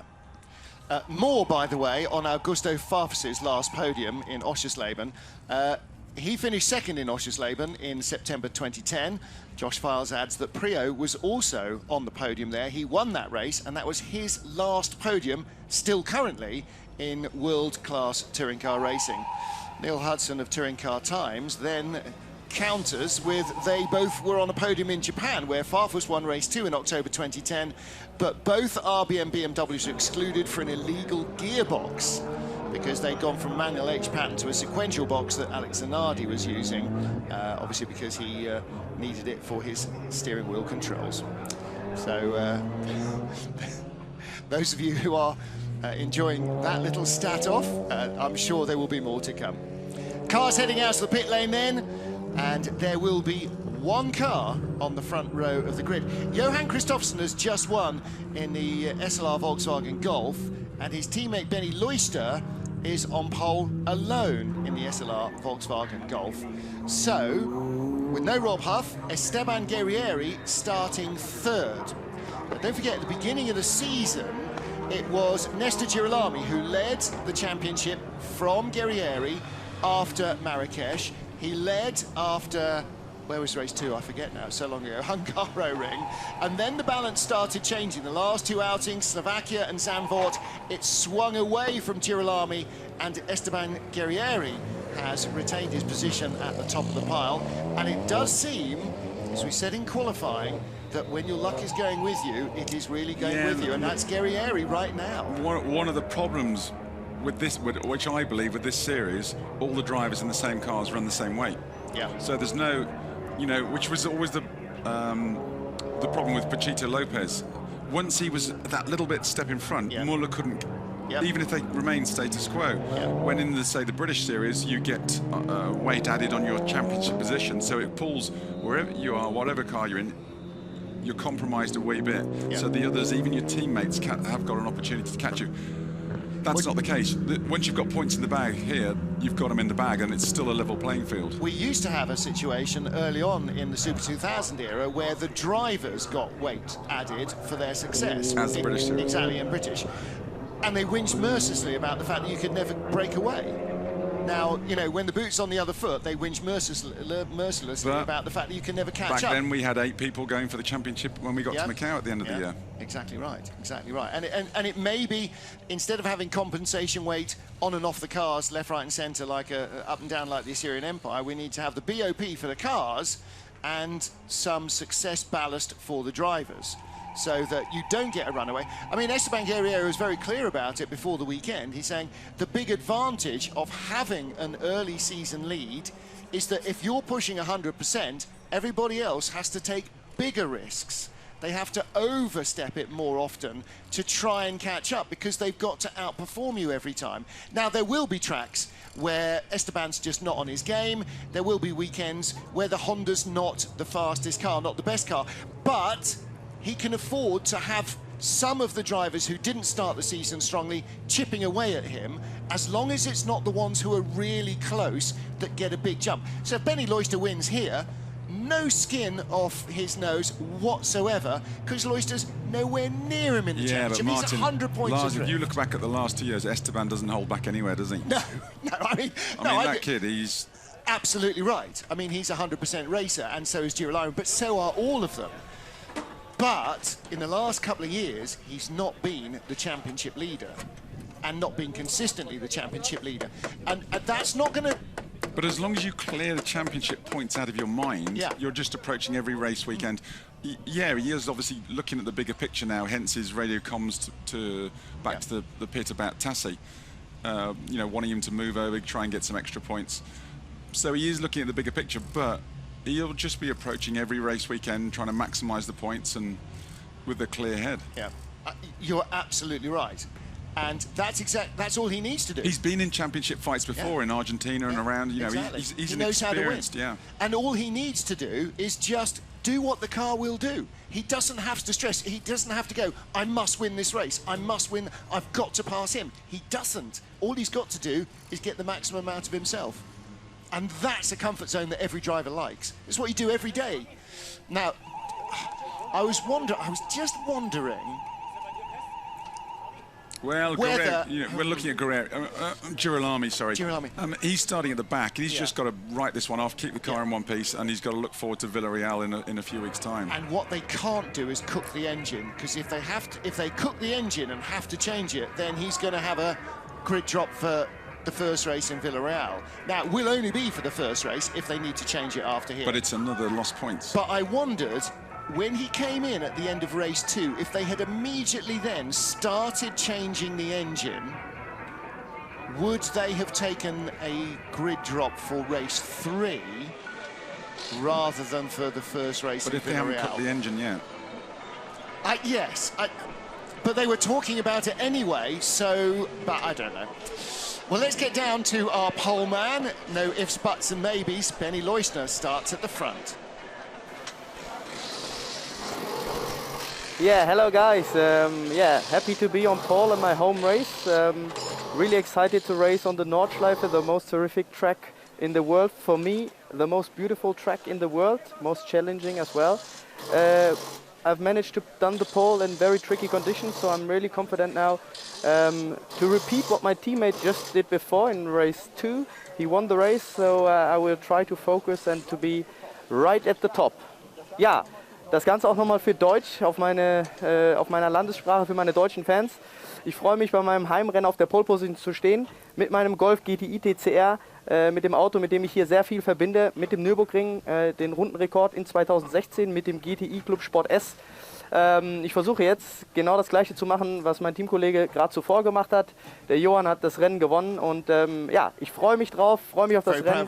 Guter Start, maximale Attacke und dann werden wir uns gleich auf dem Podest sehen. Record here in a Golf GTI Club Sport S as well. Loves the track, loves the car, and he's exactly saying to the German fans what he said to us, that he's going to try and replicate what Johann, his teammate, did in race 2, the first race of the weekend. He said, who's saying again, loves this track. I've beaten this fact to death, but it's worth mentioning again for those that weren't with us earlier in the weekend. In 2013, Benny Leustner stopped counting the number of laps he'd done on the Nordschleife when he got to 1,000. He said, I wish I hadn't, because in the 8 years since, he's done so many laps testing road cars. He's one of the chief testers for Volkswagen's road car program, as well as race cars and everything else. He said, I've probably done 3 times that number now. That's pretty industrial. It's unbelievable. Hang on a minute. Let's say it's a 10-minute lap. 3,000. He spent 30,000 minutes driving around here. I need a count. What's that? That's back to the Stone Age, isn't it? 15,000. I can't work. Let's look at the grid instead. Yes. Benny Leustner on pole. There is no Rob Huff in race 3. Esteban Guerrieri, the points leader, and Norbert Michelis, his closest rival, both start effectively in a podium position. Gabriele Tarquini and Mehdi Banani, for the first time this weekend, could be in the fray. No grid penalty for him here. Fredrik Vervisch and Attila Tashi both had strong races in race 1. For Antti Burri and Johan Kristoffersen, well, for Kristoffersen, certainly the only way from here is forward. Burri is just going to have to kind of watch the mirrors and try not to get in the way of those behind, like Augusto Farfus and Aurelian Panis, Tom Coronel and Thiago Montero. Behind them will be starting Jean-Carl Vernet and Gordon Shedden. Now, they were just a few thousandths of a second apart in qualifying, even though they weren't particularly blessed in the wet at the end of Q2. But they're ahead of all the Lynk & Co cars. A dark blue clump of 4, Ellershay, Priaulx, Björk and Muller all together. And behind them, the Alfa of Kevin Chacon and the Seat of Daniel Hegloff, who had plenty of speed here and absolutely no luck whatsoever in qualifying. In fact, it was his car that was wrecked in the barriers at the end of Q2. Nicky Katzberg starts 23rd, Girolami 24th, Askenaar 25th, Langeveld 26th, and Marcin Carr 27th. Of course, we know already that Girolami's car is still being put together in a pit lane, and that is where he will start from. So 2 gaps on the grid. Girolami will hopefully join in from the pit lane, hopefully for him at least, and Rob Huff, I'm afraid, will be in a state of high dudgeon somewhere, having to watch the race, or maybe not even watch the race from the pit lane.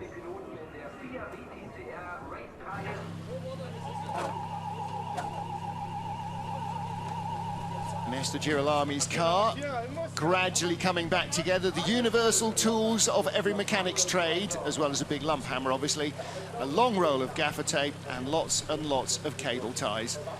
If you can't fix it with that, Matt, it's properly broken.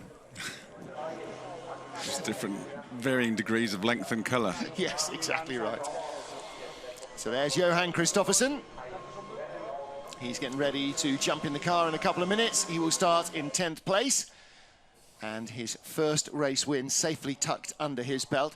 As I said, the only time he raced here before, it was vile wet conditions. It was in the Porsche World Cup, Carrera Cup, Deutschland, France, Scandinavia, Britain, Italy, Denmark, wherever, and Porsche Super Cup cars, Porsches from across the globe. And he qualified in the second group of cars after problems in the rain, and then got tagged off in the first corner on both races. It's good that he's picked up the touring car racing so well, because I mean, you know, they are very different animals. Of all rallycross cars, you know, one's completely sideways all the time, 4-wheel drive, everything. Well, he's gone from 600 horsepower, 4-wheel drive, 4-wheel steer, to 350 horsepower, front-wheel drive only, no traction control, no ABS, no anti-lag, and stay off the grass. Yes, it's a big change, isn't it? But Antti Burri, as we said already, 8 career wins in TCR Germany. The Finn also winner here in the 24-hour race last year in the TCR class with the same team, beating the factory Hyundais run by Target Racing.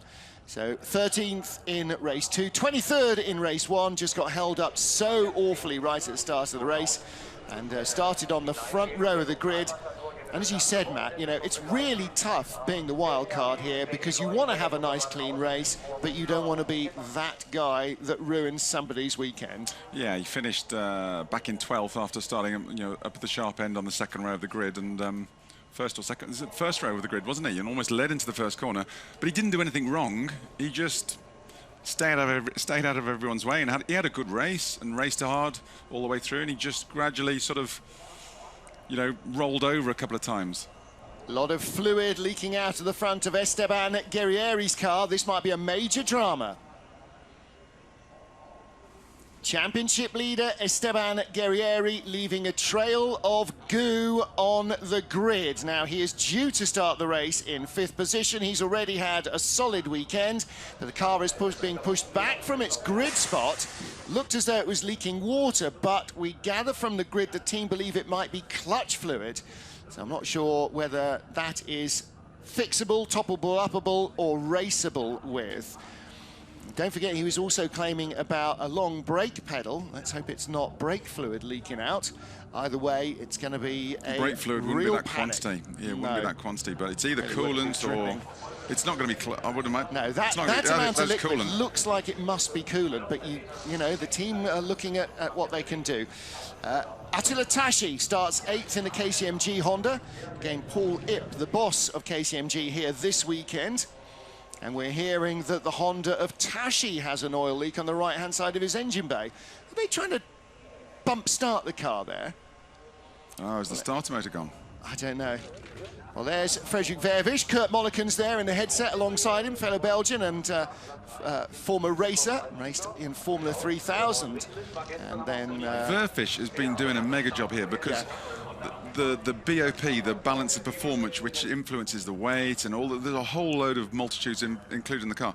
The Audis actually, they're expecting a great weekend. They've had a rotten weekend as a whole here. Yep.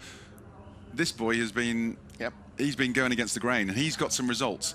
So the BOP should come back out his way in races to come. We're going forward to, and it should come to Vervisch and JK and Flash and all the others, going forward. And yet he crashed heavily at the end of Q2. I mean, really heavily. Damaged the car, damaged himself. Niels Langeveld crashed heavily at the end of free practice 1, damaged the car. It was the end of Q1, wasn't it, for Fred?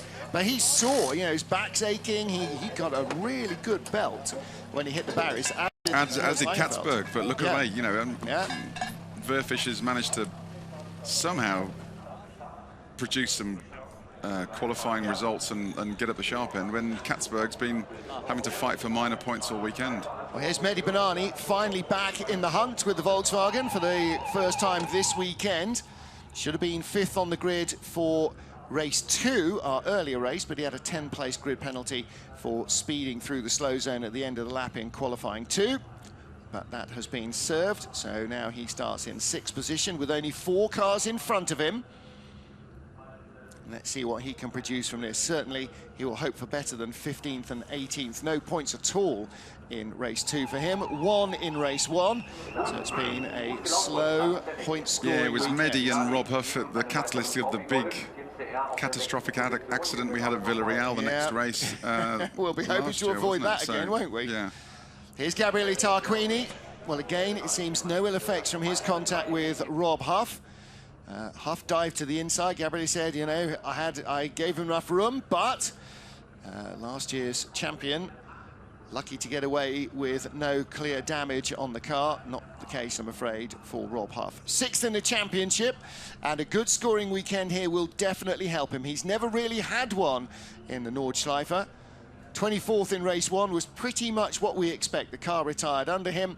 4th place in race 2, though, so has he turned that around? He starts 5th with only 3 cars in front. Is Tarquini going to get a podium in this one?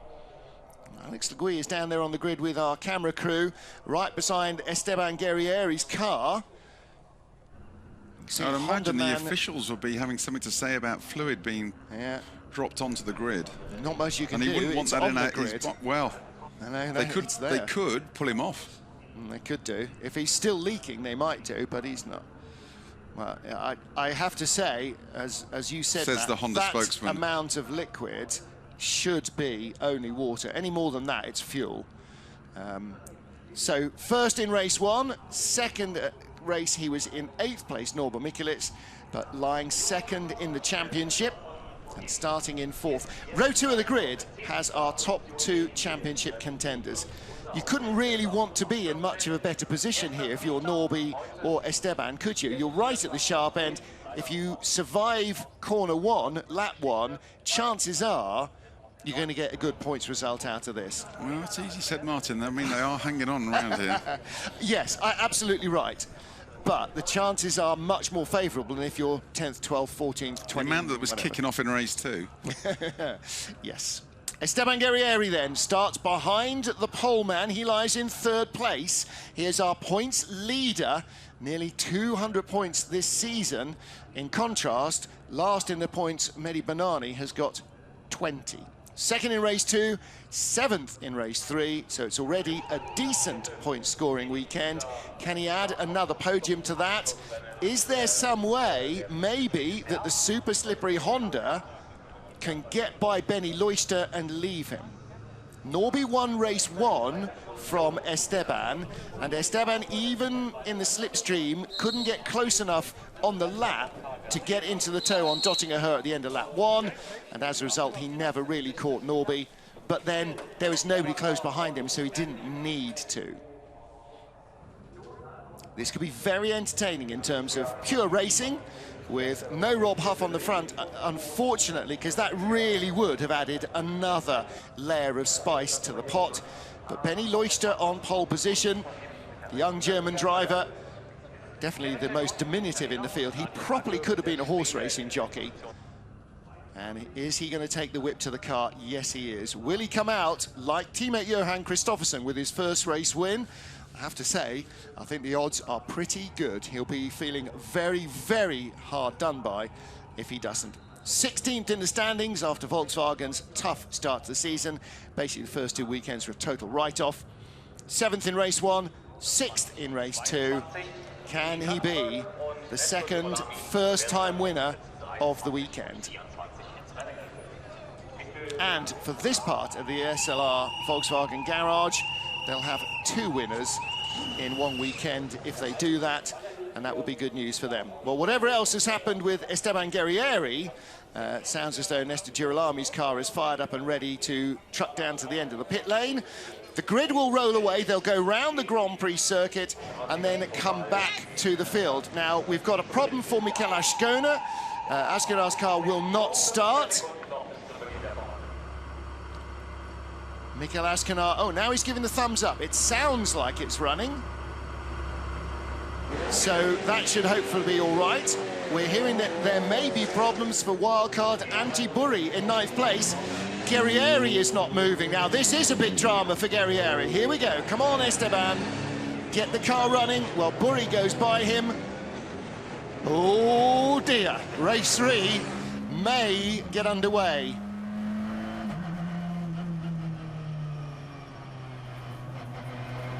I'm not sure what Esteban is saying to the team, but if he has got a draggy clutch, then he is going to be swallowed alive by the race start. Pole position for the DHL pole sitter race 3, we have Germany's Benny Leuchter. No Rob Huff on the outside front row. And then on row 2, our championship leaders. Esteban Guerrieri ahead of Norbert Mikelitz. Guerrieri, though, barely got away on the green flag lap. Gabriele Tarquini and Mehdi Benani, 99 points apart on row 3. Frederik Verwisch and Attila Tashi ahead of Antti Burri and second race winner Johan Kristoffersen. Farfus, Panis, Coronel and Montero. Then the Audis of Vernet and Shedden. Then all 4 Sign Racing Lincoln Co's ahead of Kevin Chekon, the better of the Alphas, Daniel Hegloff for PWR and Nicky Katzberg. Girolami starts from the pit lane. Ascona has got the car running. He, Lagerfeld and Marr all given the right to start, despite the fact that in the wet qualifying 2 session, they didn't set a time within 105% of the fastest lap, which in itself was not wildly quick. Smoke coming from the front of Attila Tashi's car on the formation lap. It looked actually like it was steam coming out of the right-hand bonnet vent. Let's take a look further back.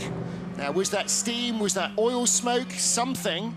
Pumping the clutch there, you could see Esteban trying to pump up a little bit of fluid pressure into it because he knows that if he drags off the line, he could get shunted hard from behind. There's going to be an awful lot of cars coming very fast and very unsighted behind him. Well, he can see an opportunity of a strong podium and again increasing his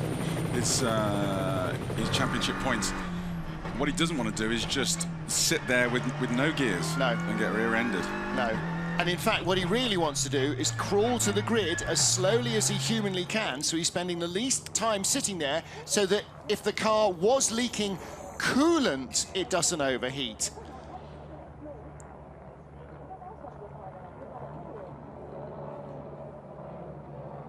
Beautiful weather conditions at Germany's Nürburgring. Unimaginably lovely day today. It's bright, sunny, nearly clear blue skies, high track temperatures. It barely got out of the teens in qualifying and free practice. But lots of trouble for cars on the grid. You can advise the rest of the teams how I will start. Would be useful, please. Have a look behind me and go and advise. Yeah, tell everybody to go right. That's basically it. He is going to crawl away from the grid and try and get some points out of this. Matt, when he's rolling with the flappy paddle gearbox, the sequential gearbox, you don't need the clutch to do the changes. You need it, though, to get away from the grid. Yeah, the problem he's got is if he'll select, it's going to take it takes a long time for 30 cars to form up on the grid. Yep. He's lining up second or third, which is second now. And then does he select neutral? Because then he might struggle to get it back into gear. Or does he sit there with his foot on the clutch and the thing roasting and then just potentially cooking itself? He's in a lose-lose situation, whatever he does. Neither way is a happy place to be when you're the points leader and you're starting. Well, he's lined up third, and there's 24 cars, 23 cars behind him. And they're all going to be trying to get in front of the one in front and the one in front and the one in front as they come off the grid. Guerrieri is just going to disappear into the back of the pack. And Norbert Mikelic might end up here with a very tiny margin if he can survive this race and score strongly.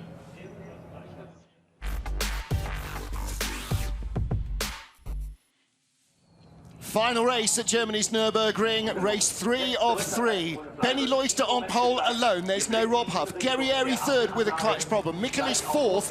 Behind Guerrieri is Tarquini in fifth, one of the fastest starters of front-wheel drive touring car. Away we go, Guerrieri does move, he does get away, Antipuri does as well. That's fantastic from Esteban Guerrieri, really important for his championship challenge, and he's down the inside of Benny Loister. They go right, then left, and Guerrieri dives around the nose of the Golf. Can he get back inside? Oh, He there's does. carnage at the back as well. Frederick Vervish, that's Thiago Monteiro facing the wrong way, don't know who hit him. Vervish made a really good start from 8th, and he's 3rd or 4th. Yes, he's 3rd, ahead of Attila Tashi, then Antipuri with the yellow bonnet. Michelic is reporting damage on his car, so Tarquini is there as well. What a start, though, for Esteban Guerrieri.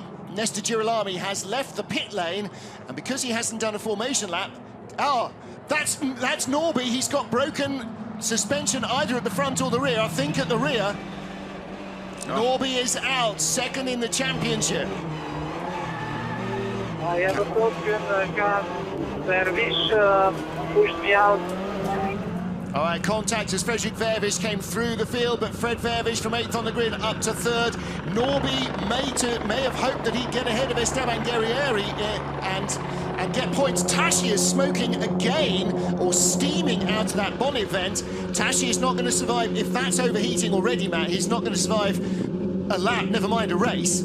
Gordon Shedden goes by Marcin Kua, who made a great start. Is that Vervish after 3rd? Yeah, Vervish is up to 3rd. So it's Loister that leads from Guerrieri in 2nd, Vervish in 3rd, side by side, Coronel, and is that Muller? It is. He goes by Muller and latches onto the back of Erlaché and runs into the back of Erlaché. Contact for Jan Erlaché, nudges him into the pit lane. That's, yeah. Wow. But he hit him from behind, so Erlaché must have had a problem as Coronel ran into the back of him, because he won't have done that just by being that much quicker. The 2 yellow cars, in fact, behind Antipuri is Panis and Coronel, behind them is Ivan Muller, so that's 7th, 8th, 9th, 10th. So those 2 Cupras, the Cupras quick here, none of them had any luck in qualifying. Ted Björk in the pits, 3rd place in the championship, front right puncture. It's all happening here. No, that didn't work. Coming in from broken right from something or a puncture. Wow. So Girolami leaves the pit lane. Montero and Hegloff at the back of the field. Erlaché, Mikelic into the pit lane. So too is Björk out of what was 14th place or 13th behind Antipuri, who's invisible for points. That is when you've got luck going your way. Guerrieri. Brio's in. Muller is the... They've only just gone onto the Nordschleife. Muller is the only car that's still going. Norby has got a broken drive shaft. You saw Erlaché splitter drop down again, as it did in race 2.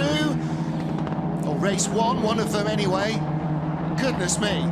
Carnage for Lincoln Co., who have got 120 or 130 Chinese journalists here this weekend. They were thrilled with race 1, not so much, I think, with today. Loister leads from Guerrieri and Vervish. Let's take a look again. How does Guerrieri get off the line? Really well is the answer. And Tarquini, the best starter of a front-wheel drive race car, bar none. He's going to want to start. He's going to want a dodgy clutch from now on, isn't he? Tarquini just went backwards, not Erlaché. Maybe Tarquini was being cautious. He didn't want to shunt up into the back of Erlaché. Into the first turn, though, Erlaché gave it everything, didn't he? Look at that. Dives in. Ooh, Banani, I can't believe it. 2 Golfs involved there. Don't know how that started. Let's hear from Yann Lachey. Yeah. The contact in the first corner, there was like cars in the middle of the track, so impossible to avoid. I did my best, but I can't disappear. That's where the contact comes from, and Prio contact there with one of the Hyundais, and then with Jan? No, that was with Björk, I think. With Björk? Yeah. Is that where Björk's puncture came from? Oh dear. Well, you know, this is always the problem. 4 cars of identical performance, 4 drivers of near identical performance. They're 4 cars together on the grid. It's almost inevitable at some stage there's going to be contact, particularly in a frantic first lap. Haglov's in the pits, Lachey in the pits, Farfus in the pits, did we hear that? Mikulit's in the pits, Huff out of the race, Prio out of the race but has left the pits, Björk in the pits, Montero delayed, Girolami has left the pits to start the race. Hello everybody. That's on the Grand Prix circuit before they got onto the green hell. Right, let's Loisch solid at the front.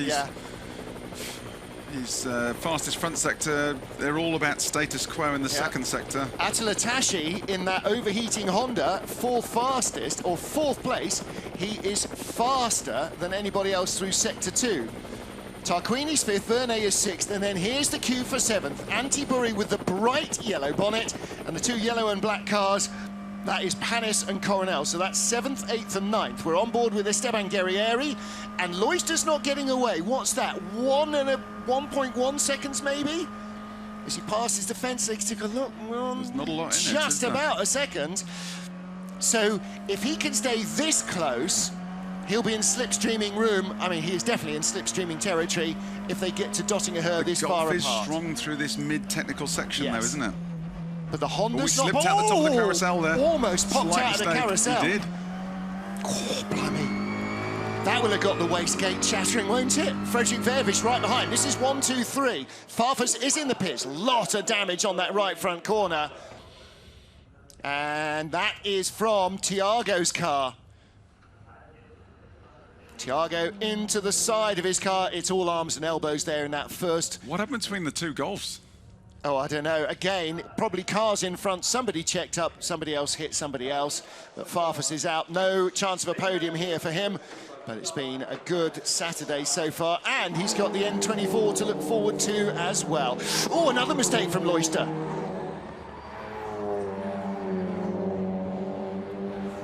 We need to calm down just a little. We're only on the first lap of the Nordschleife.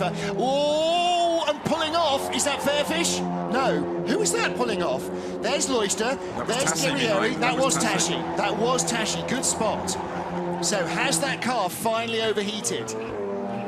Because that wasn't a driving error. He just slowed and pulled off. Yeah, he's nowhere to be seen now. No, pulled off. So look at all the steam again. That must just have been overheating right from the moment he left the dummy grid. Yeah, it's cooked itself. Yeah, and that's a real shame for the KCMG driver. Teenager out of the race. As you say, you know, the danger there is that it'll need a new engine for Villarreal, and that means back of the grid. Ooh. Do you think that's steam? I think it is steam rather than oil smoke. Not sure that he's... Oh, he's... That's what he was going for, the mobile.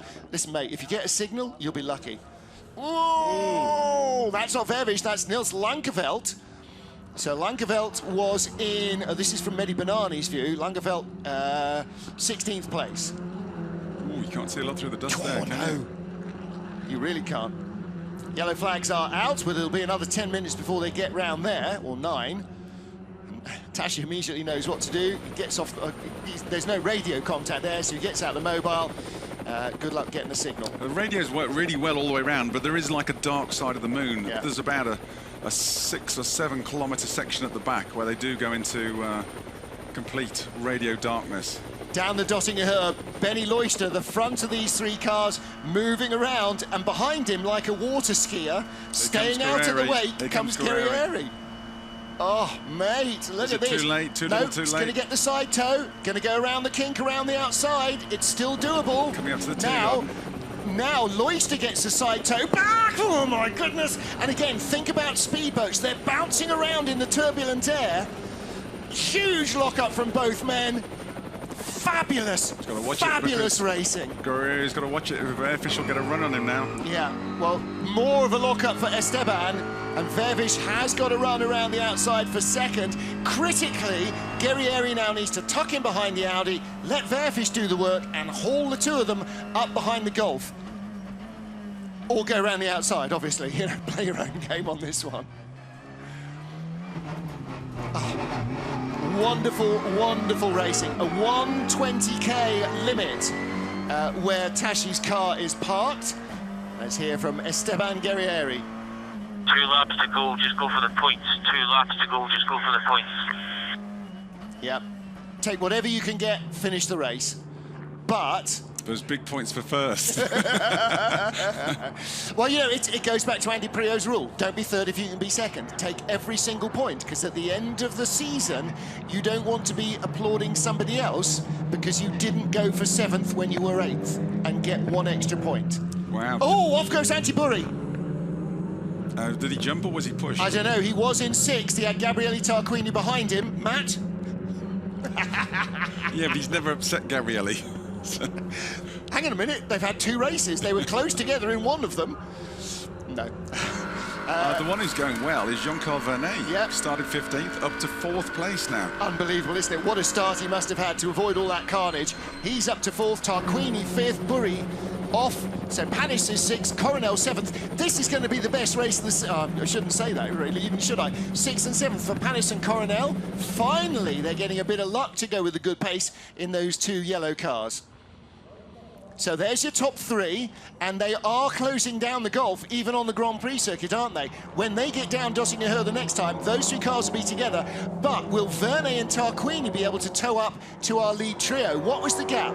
Vernet was 3 seconds behind Guerrieri. That's not 3 seconds now, it's 3 seconds at the line. That's the only time we get a time. Look at this. I thought Guerrieri... Oh, would have held him. Car got so sideways. He could have just held him. He had the inside for... Oh. Just lost a bit, and then he took too much curve on the too much apex. Oh, but Matt, what fabulous racing.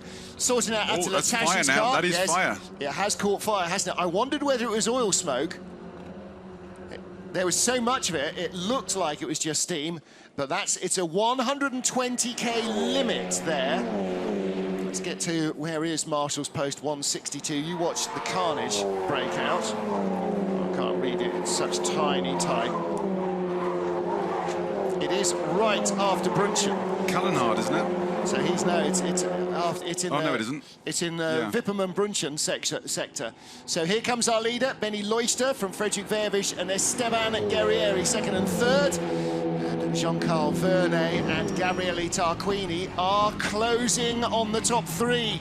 They are quicker on this lap than our leaders.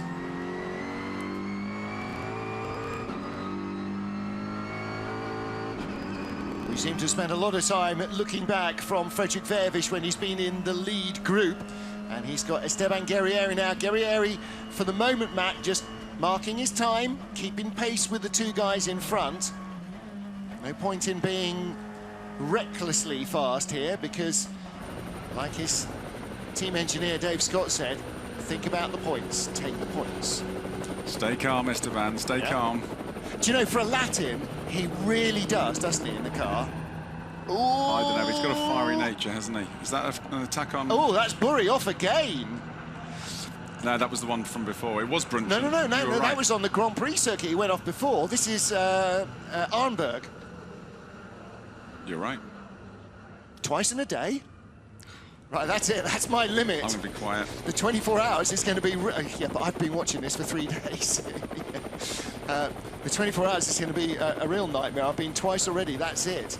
Even on board with Kevin Chacon. That's Gordon Shedden in front. Automatically looking to page 2 on the timing screen. That's the wrong place to be looking. This is the battle in behind 10th place Johan Kristoffersson. So perversely, with the 2 Audis starting, where were they, 15th and 16th on the grid, Vernet and Shedden might actually have, certainly for Flash, some of his best race results here. Yeah, both the WRT cars have moved up well. Yep. I mean, it was sort of carnage in the bottom of the top 10. Now, this is a little bit, we're going to have this yellow fourth sector. That's a long yellow. It's who dares go quickest through it, because they have to regulate their own speed. And but when they get to the yellow flags, they will have mandatory 120 km/h speed limit. So we may see several cars getting pinged after the race when the GPS tells the tale. But you're right, they will have to be very cautious, gain nothing, but try and lose nothing and still stay legal.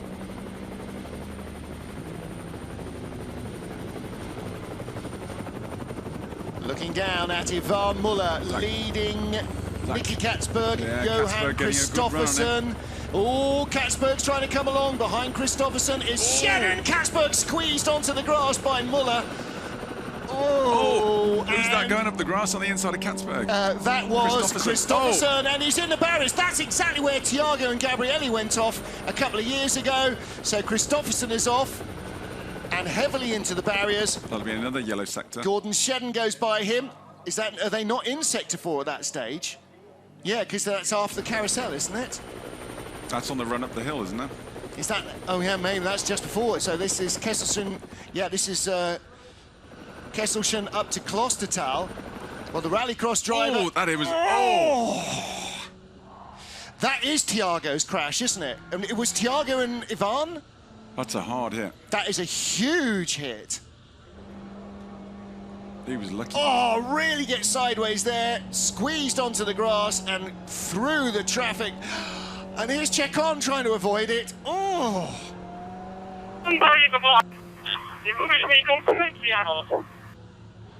You know, at the speeds they're doing, we've just seen what happened to Kristoffersen. No wonder Nicky Katzberg is getting aerated. Ivan Muller did push him onto the grass from Kristoffersen's view. Oh, he's trying to find the gap on the inside, and he's 2 wheels up on the curb, and that just launches him in the air, and he flies across the track. I bet the car didn't touch down between curb and barrier on the opposite side. Big shunt for Johan Kristoffersen. Well, the safety crew are there. On board with Nicky Katzberg, looking back at, that's Flash. It's almost like Flash ran underneath him. Yeah, that was a big heart-in-the-mouth moment for Nicky Katzberg and for Gordon Did Katzberg squeeze him onto the grass, or...? I don't know, no, I don't think so. I think he came up at Katzberg so fast. Well, the good news is that Johan is out and OK. And the DMSB official is going, you all right? OK, double check, yes. He'll be, yeah. You and I do that a lot. He's stretching his back already. Oh, that's already hurting. Benny Loister leads into the mini carousel. Frederick Vervisch is second. Esteban Guerrieri is third. Loister's gone, hasn't he? He's 2 seconds, not quite 2 seconds. It's like Vervisch's favourite position, isn't it, at the moment? Yeah. He just sort of gets to second and sits there. Yeah, Muller pushed Katzberg onto the grass. That's why Nicky was so aerated. We saw that from the helicopter. Ivan clearly just moved over, left him nowhere to go. And here come our leaders down the straight. Guys, what Ivan Muller did, this was so dangerous. Okay, we get it. Stay focused. That was a message for the stewards. Now, that was a message for the stewards, because they reprimanded drivers for racing wheel-to-wheel with no contact and nobody going off and no damage down the straight yesterday. So Ivan Muller clearly moves over, knows there's a car there. If he doesn't, it's not Ivan Muller driving, because he's been doing this long enough, and just pushed the other car on the grass. Now, you know, you can say, well, he could have lifted off, but you can't say that. Yeah. Vervisch and Guerrieri closed the gap, but it's just not enough at the moment. Well, it might be. 1 to go on this lap, because actually, I think the 2 cars behind are a little quicker than Benny Loister around the Grand Prix circuit. If Guerrieri doesn't attack, they're going to be right behind him and dotting a her the final time. But Vernet's coming into the mix as well now. There's the problem for Esteban, is that JK is closing in that Audi with the turquoise nose. So we could have a 4-car train. Tarquini's not going to get there, but the pursuing Vernet might. Again, this is like, it's like a Tour de France stage, isn't it? Or one of the big tours. You've got the little breakaway, They're racing, they're trying to slipstream with each other, work together before we get the sprint for the line. And then you got Verne closing in. He's broken away. So too Tarquini's on his own. He's not going to catch. He's got no towing buddies. Verne's getting a tow off all three of these guys anytime there's any high-speed section. And then Coronel, Panis, Muller, Katzberg, Shedden, Chicon, Langeveld, Marcinkois, Askenar. I mean, they're all a long queue behind. But right now, there are only 18 cars running. We waved off 27. We'd lost 4 or 5 before we got to the Nordschleife on lap 1. It's like the Audi race we were watching yesterday at lunchtime. Yeah, that was pretty good, wasn't it? That was proper carnage. It's a good job. If we were running TC1 regs now, we wouldn't have a single car running. Oh, blimey, right. Running, would we? No. I mean, you know, the great thing about these cars is that they're not quite as fragile, not quite as frangible, but they are still very close racing. Benny Loister just about with it. That's going to be a 4-car train. This is going to be rapidly becoming a 4-way battle for the lead. Yeah, and this is going to be a 6-way battle. Mar's not getting there, but he's got Askenar, Langeveld and Bernani coming back. I think Bernani's probably going to end up with a penalty from earlier on. Oh, Langeveld has a big slide as Mar. I think he was helped by Mar. Do you know, I'm not sure. I think he got in and just backed it in a bit. I'm not sure he was. Oh, you were right and I was wrong. There you go. Racing drivers, I got to pull one back. You know what a push to pass. Mar just got in a bit hot, didn't he? And Langeveld, I think, was losing it anyway. He put his nose in there and you know, he turned in on him, so... I think maybe Niels was losing it a little bit there under braking anyway. He's had a pretty tough You know weekend, something, Niels. if you wanted an outside bet now, would you bet against JK for the win? No, that's a good long odds, isn't it? Because he's in there. It is a gang of 4, isn't it? And he's at the back, and that's where you want to be. A monster tow there. Golden rule of slipstreaming, start the last lap behind. Get the tow from everybody. There's Ivan and Nicky. I tell you what, there could be a big shunt if Nicky gets a move going on Ivan on Dottinger Her this time round. How far is he behind him now? He's nothing in it. He's a second behind. It's a car length. There you are. Oh, look at Flash. Flash has just gone by Kevin. Did he go by Chicon? Yes, he did. No, he was ahead of Chicon. No, Chicon closed on him. And just in front, as we see Ivan Muller in the blue car, and right behind him, Nicky Katzberg, out of Arenberg, under one of the many road bridges that cross this circuit. Cross it over, cross under it, so many times that you're going under a bridge, you think, oh, there's a bridge, and then you suddenly realise where and go, oh, no, that's the track I'm going under. Well, there is Gordon Shedden, and Flash up into the top 10. JK, though, in 4th place, was clearly coated in Teflon in the first corner.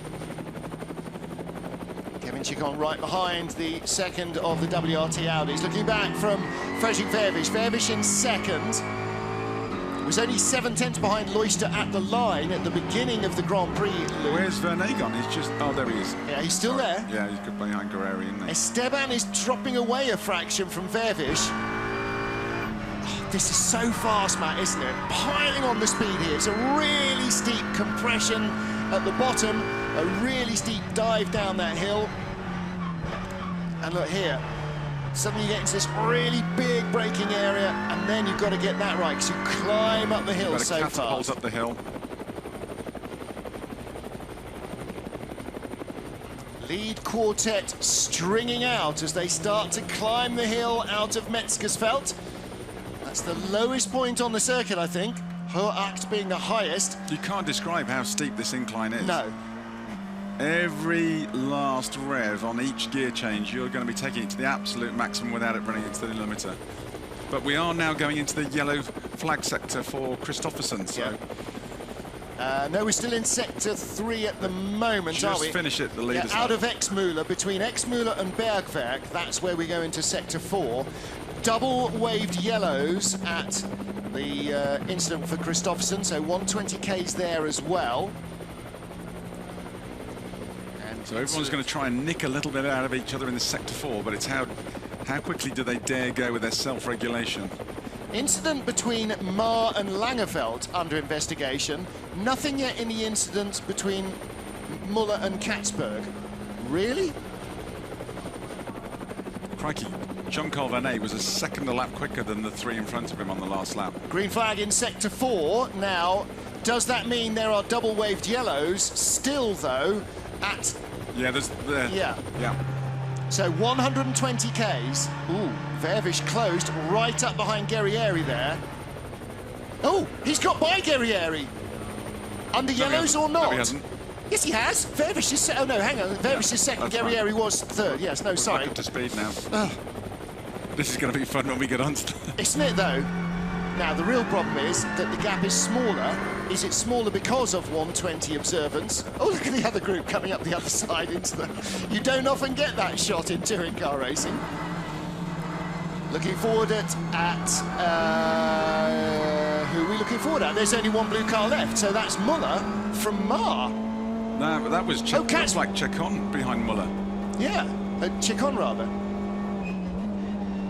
The car behind did not respect. All right, didn't respect, so that's Gordon Shedden might get pinged for 120 observance, but is Muller now behind them? I'm losing track of that one. Top 4, okay, here we go. Benny Loister leads, should win this. Vervish, Guerrieri, that looks like the podium. What has Vernet got? I think they're too strung out, Martin. It could happen, but Vernet's too far back I think to go for Loister. Coronel's dropping off the back of Panis. Oh no, Coronel has got by Panis with Ashkenar behind Langeveld. Two of the real hard luck stories of our rookies this weekend. Look at Langeveld dragging a bit of bodywork. Ashkenar, the rookie. Chacon had never raced here before either. Tashi had never raced here before. Niels Langeveld had, but I was chatting to him yesterday lunchtime, not having a happy weekend. Oh boy, and that number 10 Audi, number 22 Audi looking very oversteery in second place. Very oversteery. Right now we're sweeping from Flansgarten through the Stefan Belloff S up to Schwalbenschwanz. And then dropping into the mini carousel. And the question is, can Vernet get to Guerrieri? Matt, can Guerrieri get to the Audi? I think they're too strung out, Martin. Because one's going to pick up a toe off the next one. Yep. They're going to close right up, aren't they? too far up the road. Yeah, Loister's gone. It's who out of these three gets the podium. Looking down, oh, Vernet's gone. No, Vernet's on the back of the group. No, but we can't even see him. So he's even further behind. He's gone. There he is. Yeah, he's way out of it. So he's not going to be on the podium. So that is your podium. Loister, Vervish, and Guerrieri. 1, 2, and 3. And Jean-Carl Vernet, although he's getting assistance in the slipstream, it's not enough and not soon enough. Guerrieri's splitter is still dragging on the ground. Look at the right front corner. I'm not sure it's all there, actually. But it doesn't matter. Yeah, into Tiergarten. The car is wild as you like, but then so is Vervish. Vervish might have a drag race for the line. Benny Loister, keep an eye on the mirror. It is going to be a second first-time winner today. Benny Loister claims victory in the Volkswagen. Vervish in second, Guerrieri in third, Vernet in fourth. And as the rest come across the line, Tarquini, Coronel 6th, that's his best race this year. Panis in 7th, best for the team. Katzberg 8th, 9th for Shedden, 10th for Ivan. Chacon, Langeveld, Mar, Ashkenar across the line, Burri and Banani. And then some way back, Thiago, Nestor, and those will be our final finishes, I think.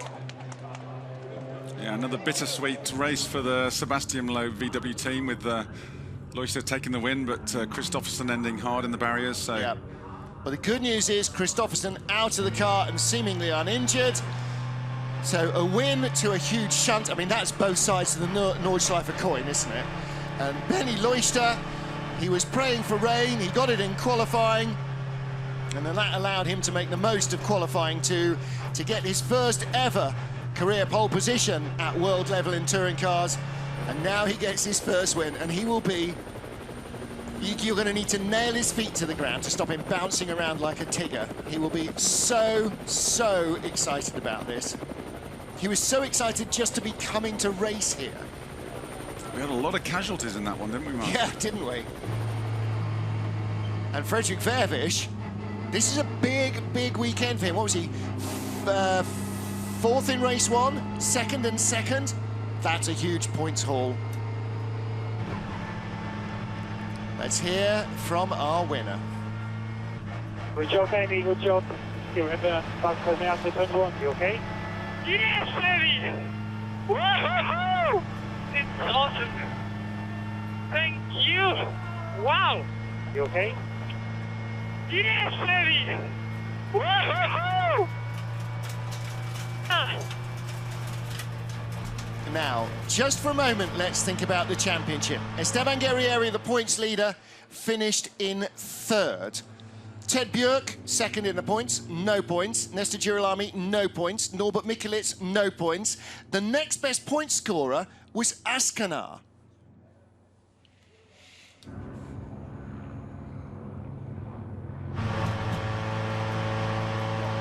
Today, though, all about SLR, about Volkswagen, about Johan Kristoffersson and Benny Leuchter in terms of race wins. But for Guerrieri, for all the drama on the grid, he has opened up an enormous points margin. Thank you. It's just awesome. Thank you. Thank you, Volkswagen. Thank you, Volkswagen Motorsport. Thank you, SLR. Thank you, Sergi. Thanks to all the mechanic crew. You've done a fantastic job since Marrakesh. We are back. Yes, and won the race at my home on the most terrific track in the world, the Nordschleife. Woo! We could try and show a bit of emotion. He's not like a Toyota crew on the Le Mans podium, is he? Like the opposite to Ivan. Yeah, yeah. Well, you know, first race at this level, fantastic for him. First race win at this level on his home track, a track where he's probably done more laps of this circuit than every single driver in the field. It's like Norby winning it in Hungary, isn't it? Yeah, well, no, because Norby only races in Hungary once a year. It's, you know, 3,000 laps maybe? You know, you put the whole field together, I don't think everybody else put together's got 3,000 laps. In fact, you put the whole field together, they don't do 3,000 laps in a season. All the cars, all the races. Fantastic stuff for Benny. Really, really pleased. And again, you know, as he said, Volkswagen had a tough start to the season.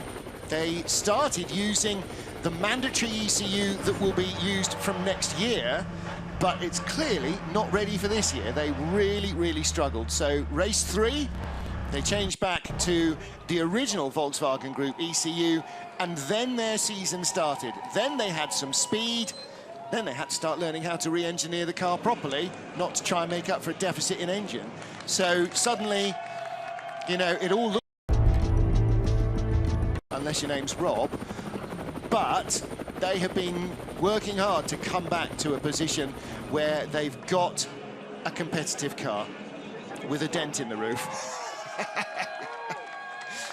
He doesn't weigh much. What's he weigh? He only weighs about 45 kilos, so it's not a big dent. It's not like having Ivan on there, is it? It is dented though, look at it. You can see the flag on the top. Remember Mark Busfield at RML Chevrolet always used to say, I hate when drivers do that.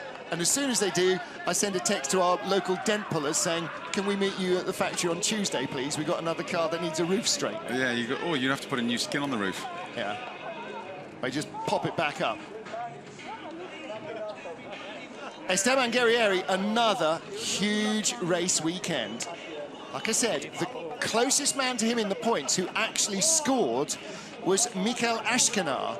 And Askanar started race 2, 41 points behind. So he's pretty much 2 full race wins ahead at the moment, isn't he? Yeah, because his advantage now is 45 points over Norby, 55 over Ted. Everybody wants a bit of Benny Leuchter. There's not a lot to go around, is there? And Benny Leuchter wants a bit of everyone else. There's an awful lot more of Johan Kristoffersson to go around. Big weekend for Come To You Racing. Big weekend in terms of fixing damaged cars after free practice and qualifying. And what a result, what a set of results Fredrik Vervisch has produced. Niels Lagerfeld didn't get into Q1, so started at the back there. Didn't get a reasonable dry lap in Q2, so started at the back for race 2 and 3. But he's done a solid job. But for a little Benny. Benny has finally broken down. I think it must be his dad there. And for Esteban, hard. A very good race. There's his wife in the background. She was the one that recommended to him that he was first out of the pit lane in the damp start of Q1, get a banker lap in. She said, I think something is going to happen. And his weekend has been on a roll ever since. Well, he's chatting to Fox Latin America as Richard Rogers tries to herd our happy winner. Well, that's the only bit of damage on his car all weekend, Benny Loister, and it's on the roof.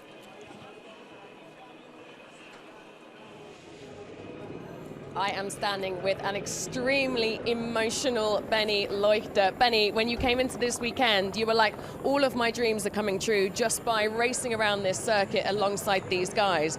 Well, what about now? Yeah, it's difficult for me to describe. I'm always talking a lot, but at the moment I'm just out of control. It means so much to me. My whole life is connected to this track. So everything what I have today, I have to say thank you to this track, because everything what I've done here. So, and this is just amazing to win a world touring car race against these unbelievable good drivers. And yeah, I'm just so happy. Benny, everyone is very, very proud of you. At what point did it hit you that this was going to be your time to raise the trophy? The very first lap, Esteban tried a very good move on the straight. Yeah. And I throw everything in. I almost lost it.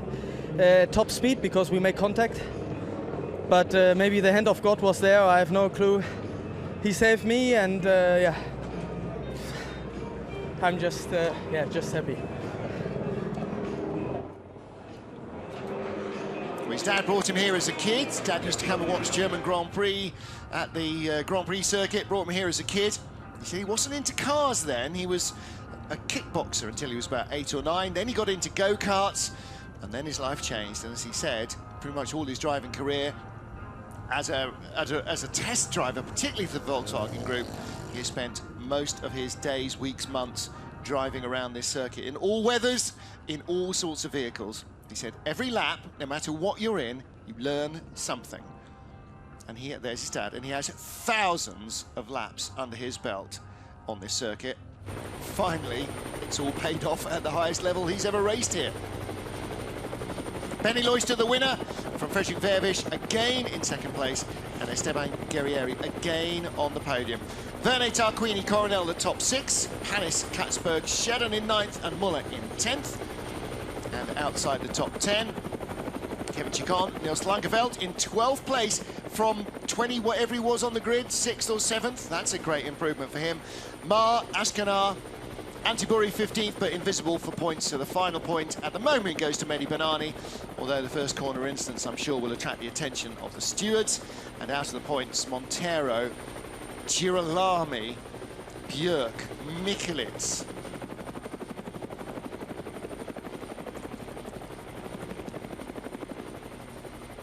Esteban Guerrieri leading the championship from Norbert Mikulits, who's still second, Ted Björk still third, Nestor Girolami fourth. Frederick Vervisch, though, jumps up to 5th place at the end of the weekend. Gabriele Tarquini also goes ahead of Michael Ashkanar, who's now down to 7th position. But the gaps have opened up. It's almost like Esteban Guerrieri got a break on the straight and has driven away from his rivals. Gleich auf Rot geschaltet wird, um dann auszugehen für die 3 Runden. Jagdampel ist rot geschaltet. Der Start ist Race 3 at the Nordschleife, alone on the front row. Benny Loister making a good start, but Esteban Guerrieri from row 2 diving down the inside into the first corner. Despite problems on the grid, the Argentine clearly determined to try and win the final race of the weekend. In too hot into the first corner, Loister came back and was able to grab the lead as they headed out around the Grand Prix circuit. Trouble behind, though. Contact between a bunch of cars. Jan Ehrleche in trouble. Andy Prio also in the pits early on, as was Ted Björk. Only Yvonne Muller from Lynk & Co made it out onto the Nordschleife on lap 1. Attila Tashi was running strongly in the top 6 till his car overheated.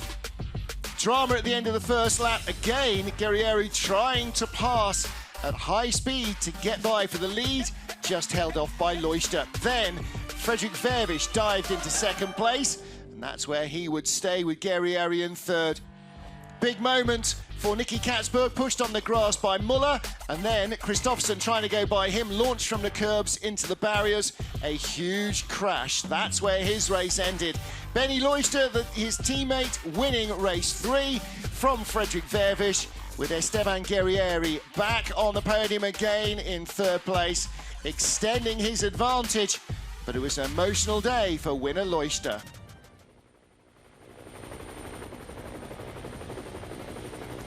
Well, let's get down to the podium with Alex Le Gui and catch up with 3 very happy drivers after our final race at the Nordschleife.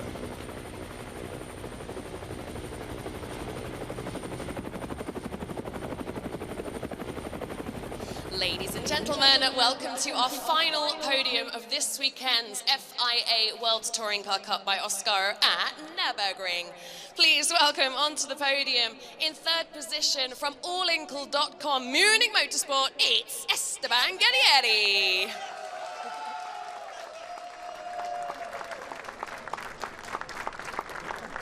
In second position from Come To You Team Audi Sport, it's Fredrik Vervisch.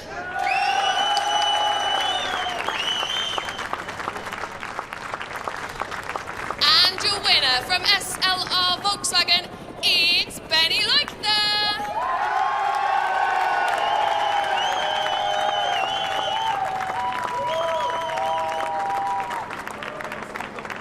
Representing SLR Volkswagen is Heinz Dominique.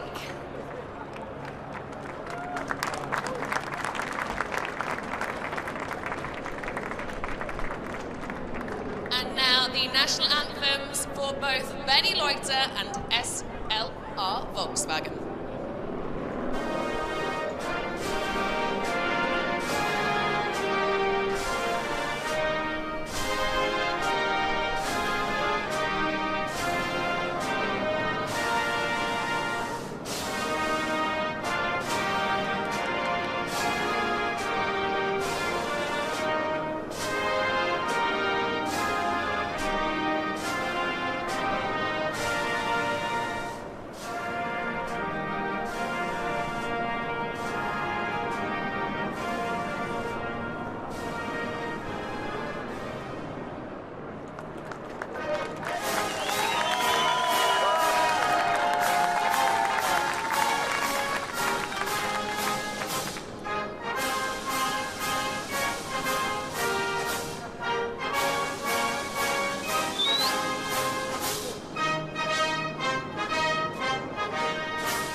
Nürburgring Walter Hornung will present our third position trophy to allinkle.com Munich Motorsport's Esteban Guerrieri.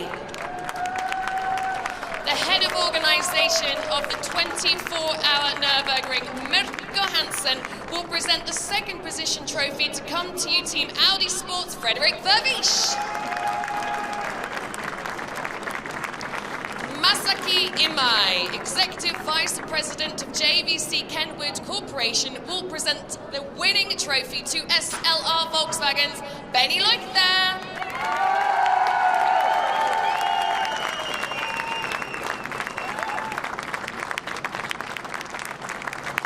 Walter Hornung, the clerk of the course, 24-hour Nürburgring, will present the winning team trophy to Heinz Dominique of SLR Volkswagen.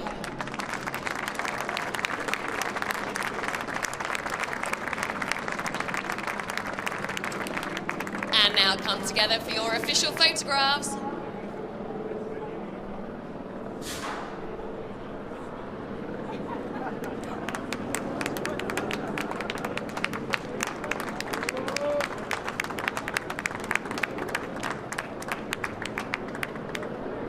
Ready?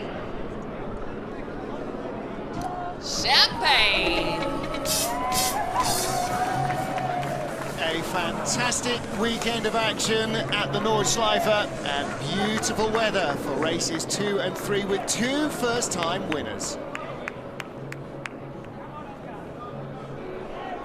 Benny Loister definitely couldn't blink back the tears on the podium, could he? When the anthem rang out, that was it again for him. A wonderfully emotional day for him and a roller coaster for his teammate Johan Kristoffersen. Won race 1, huge crash in race 2. Seems that he walked away from the car unharmed. And for Sebastian Loeb Racing Volkswagen, again, both sides of the coin. 2 race winners on one side of the garage. And Rob Huff, a big crash in race 2. Didn't finish that, or race 3 on the other side of the garage. So, again, a race weekend of mixed emotions. And Matt Neal, you know, Benny Loister, first-time winner. If he gets to win again, I don't think it could possibly be as emotional as this victory for him here. Well, the first one's always a special one. Like you remember your first kiss, don't you? So he'll remember for the rest of his life.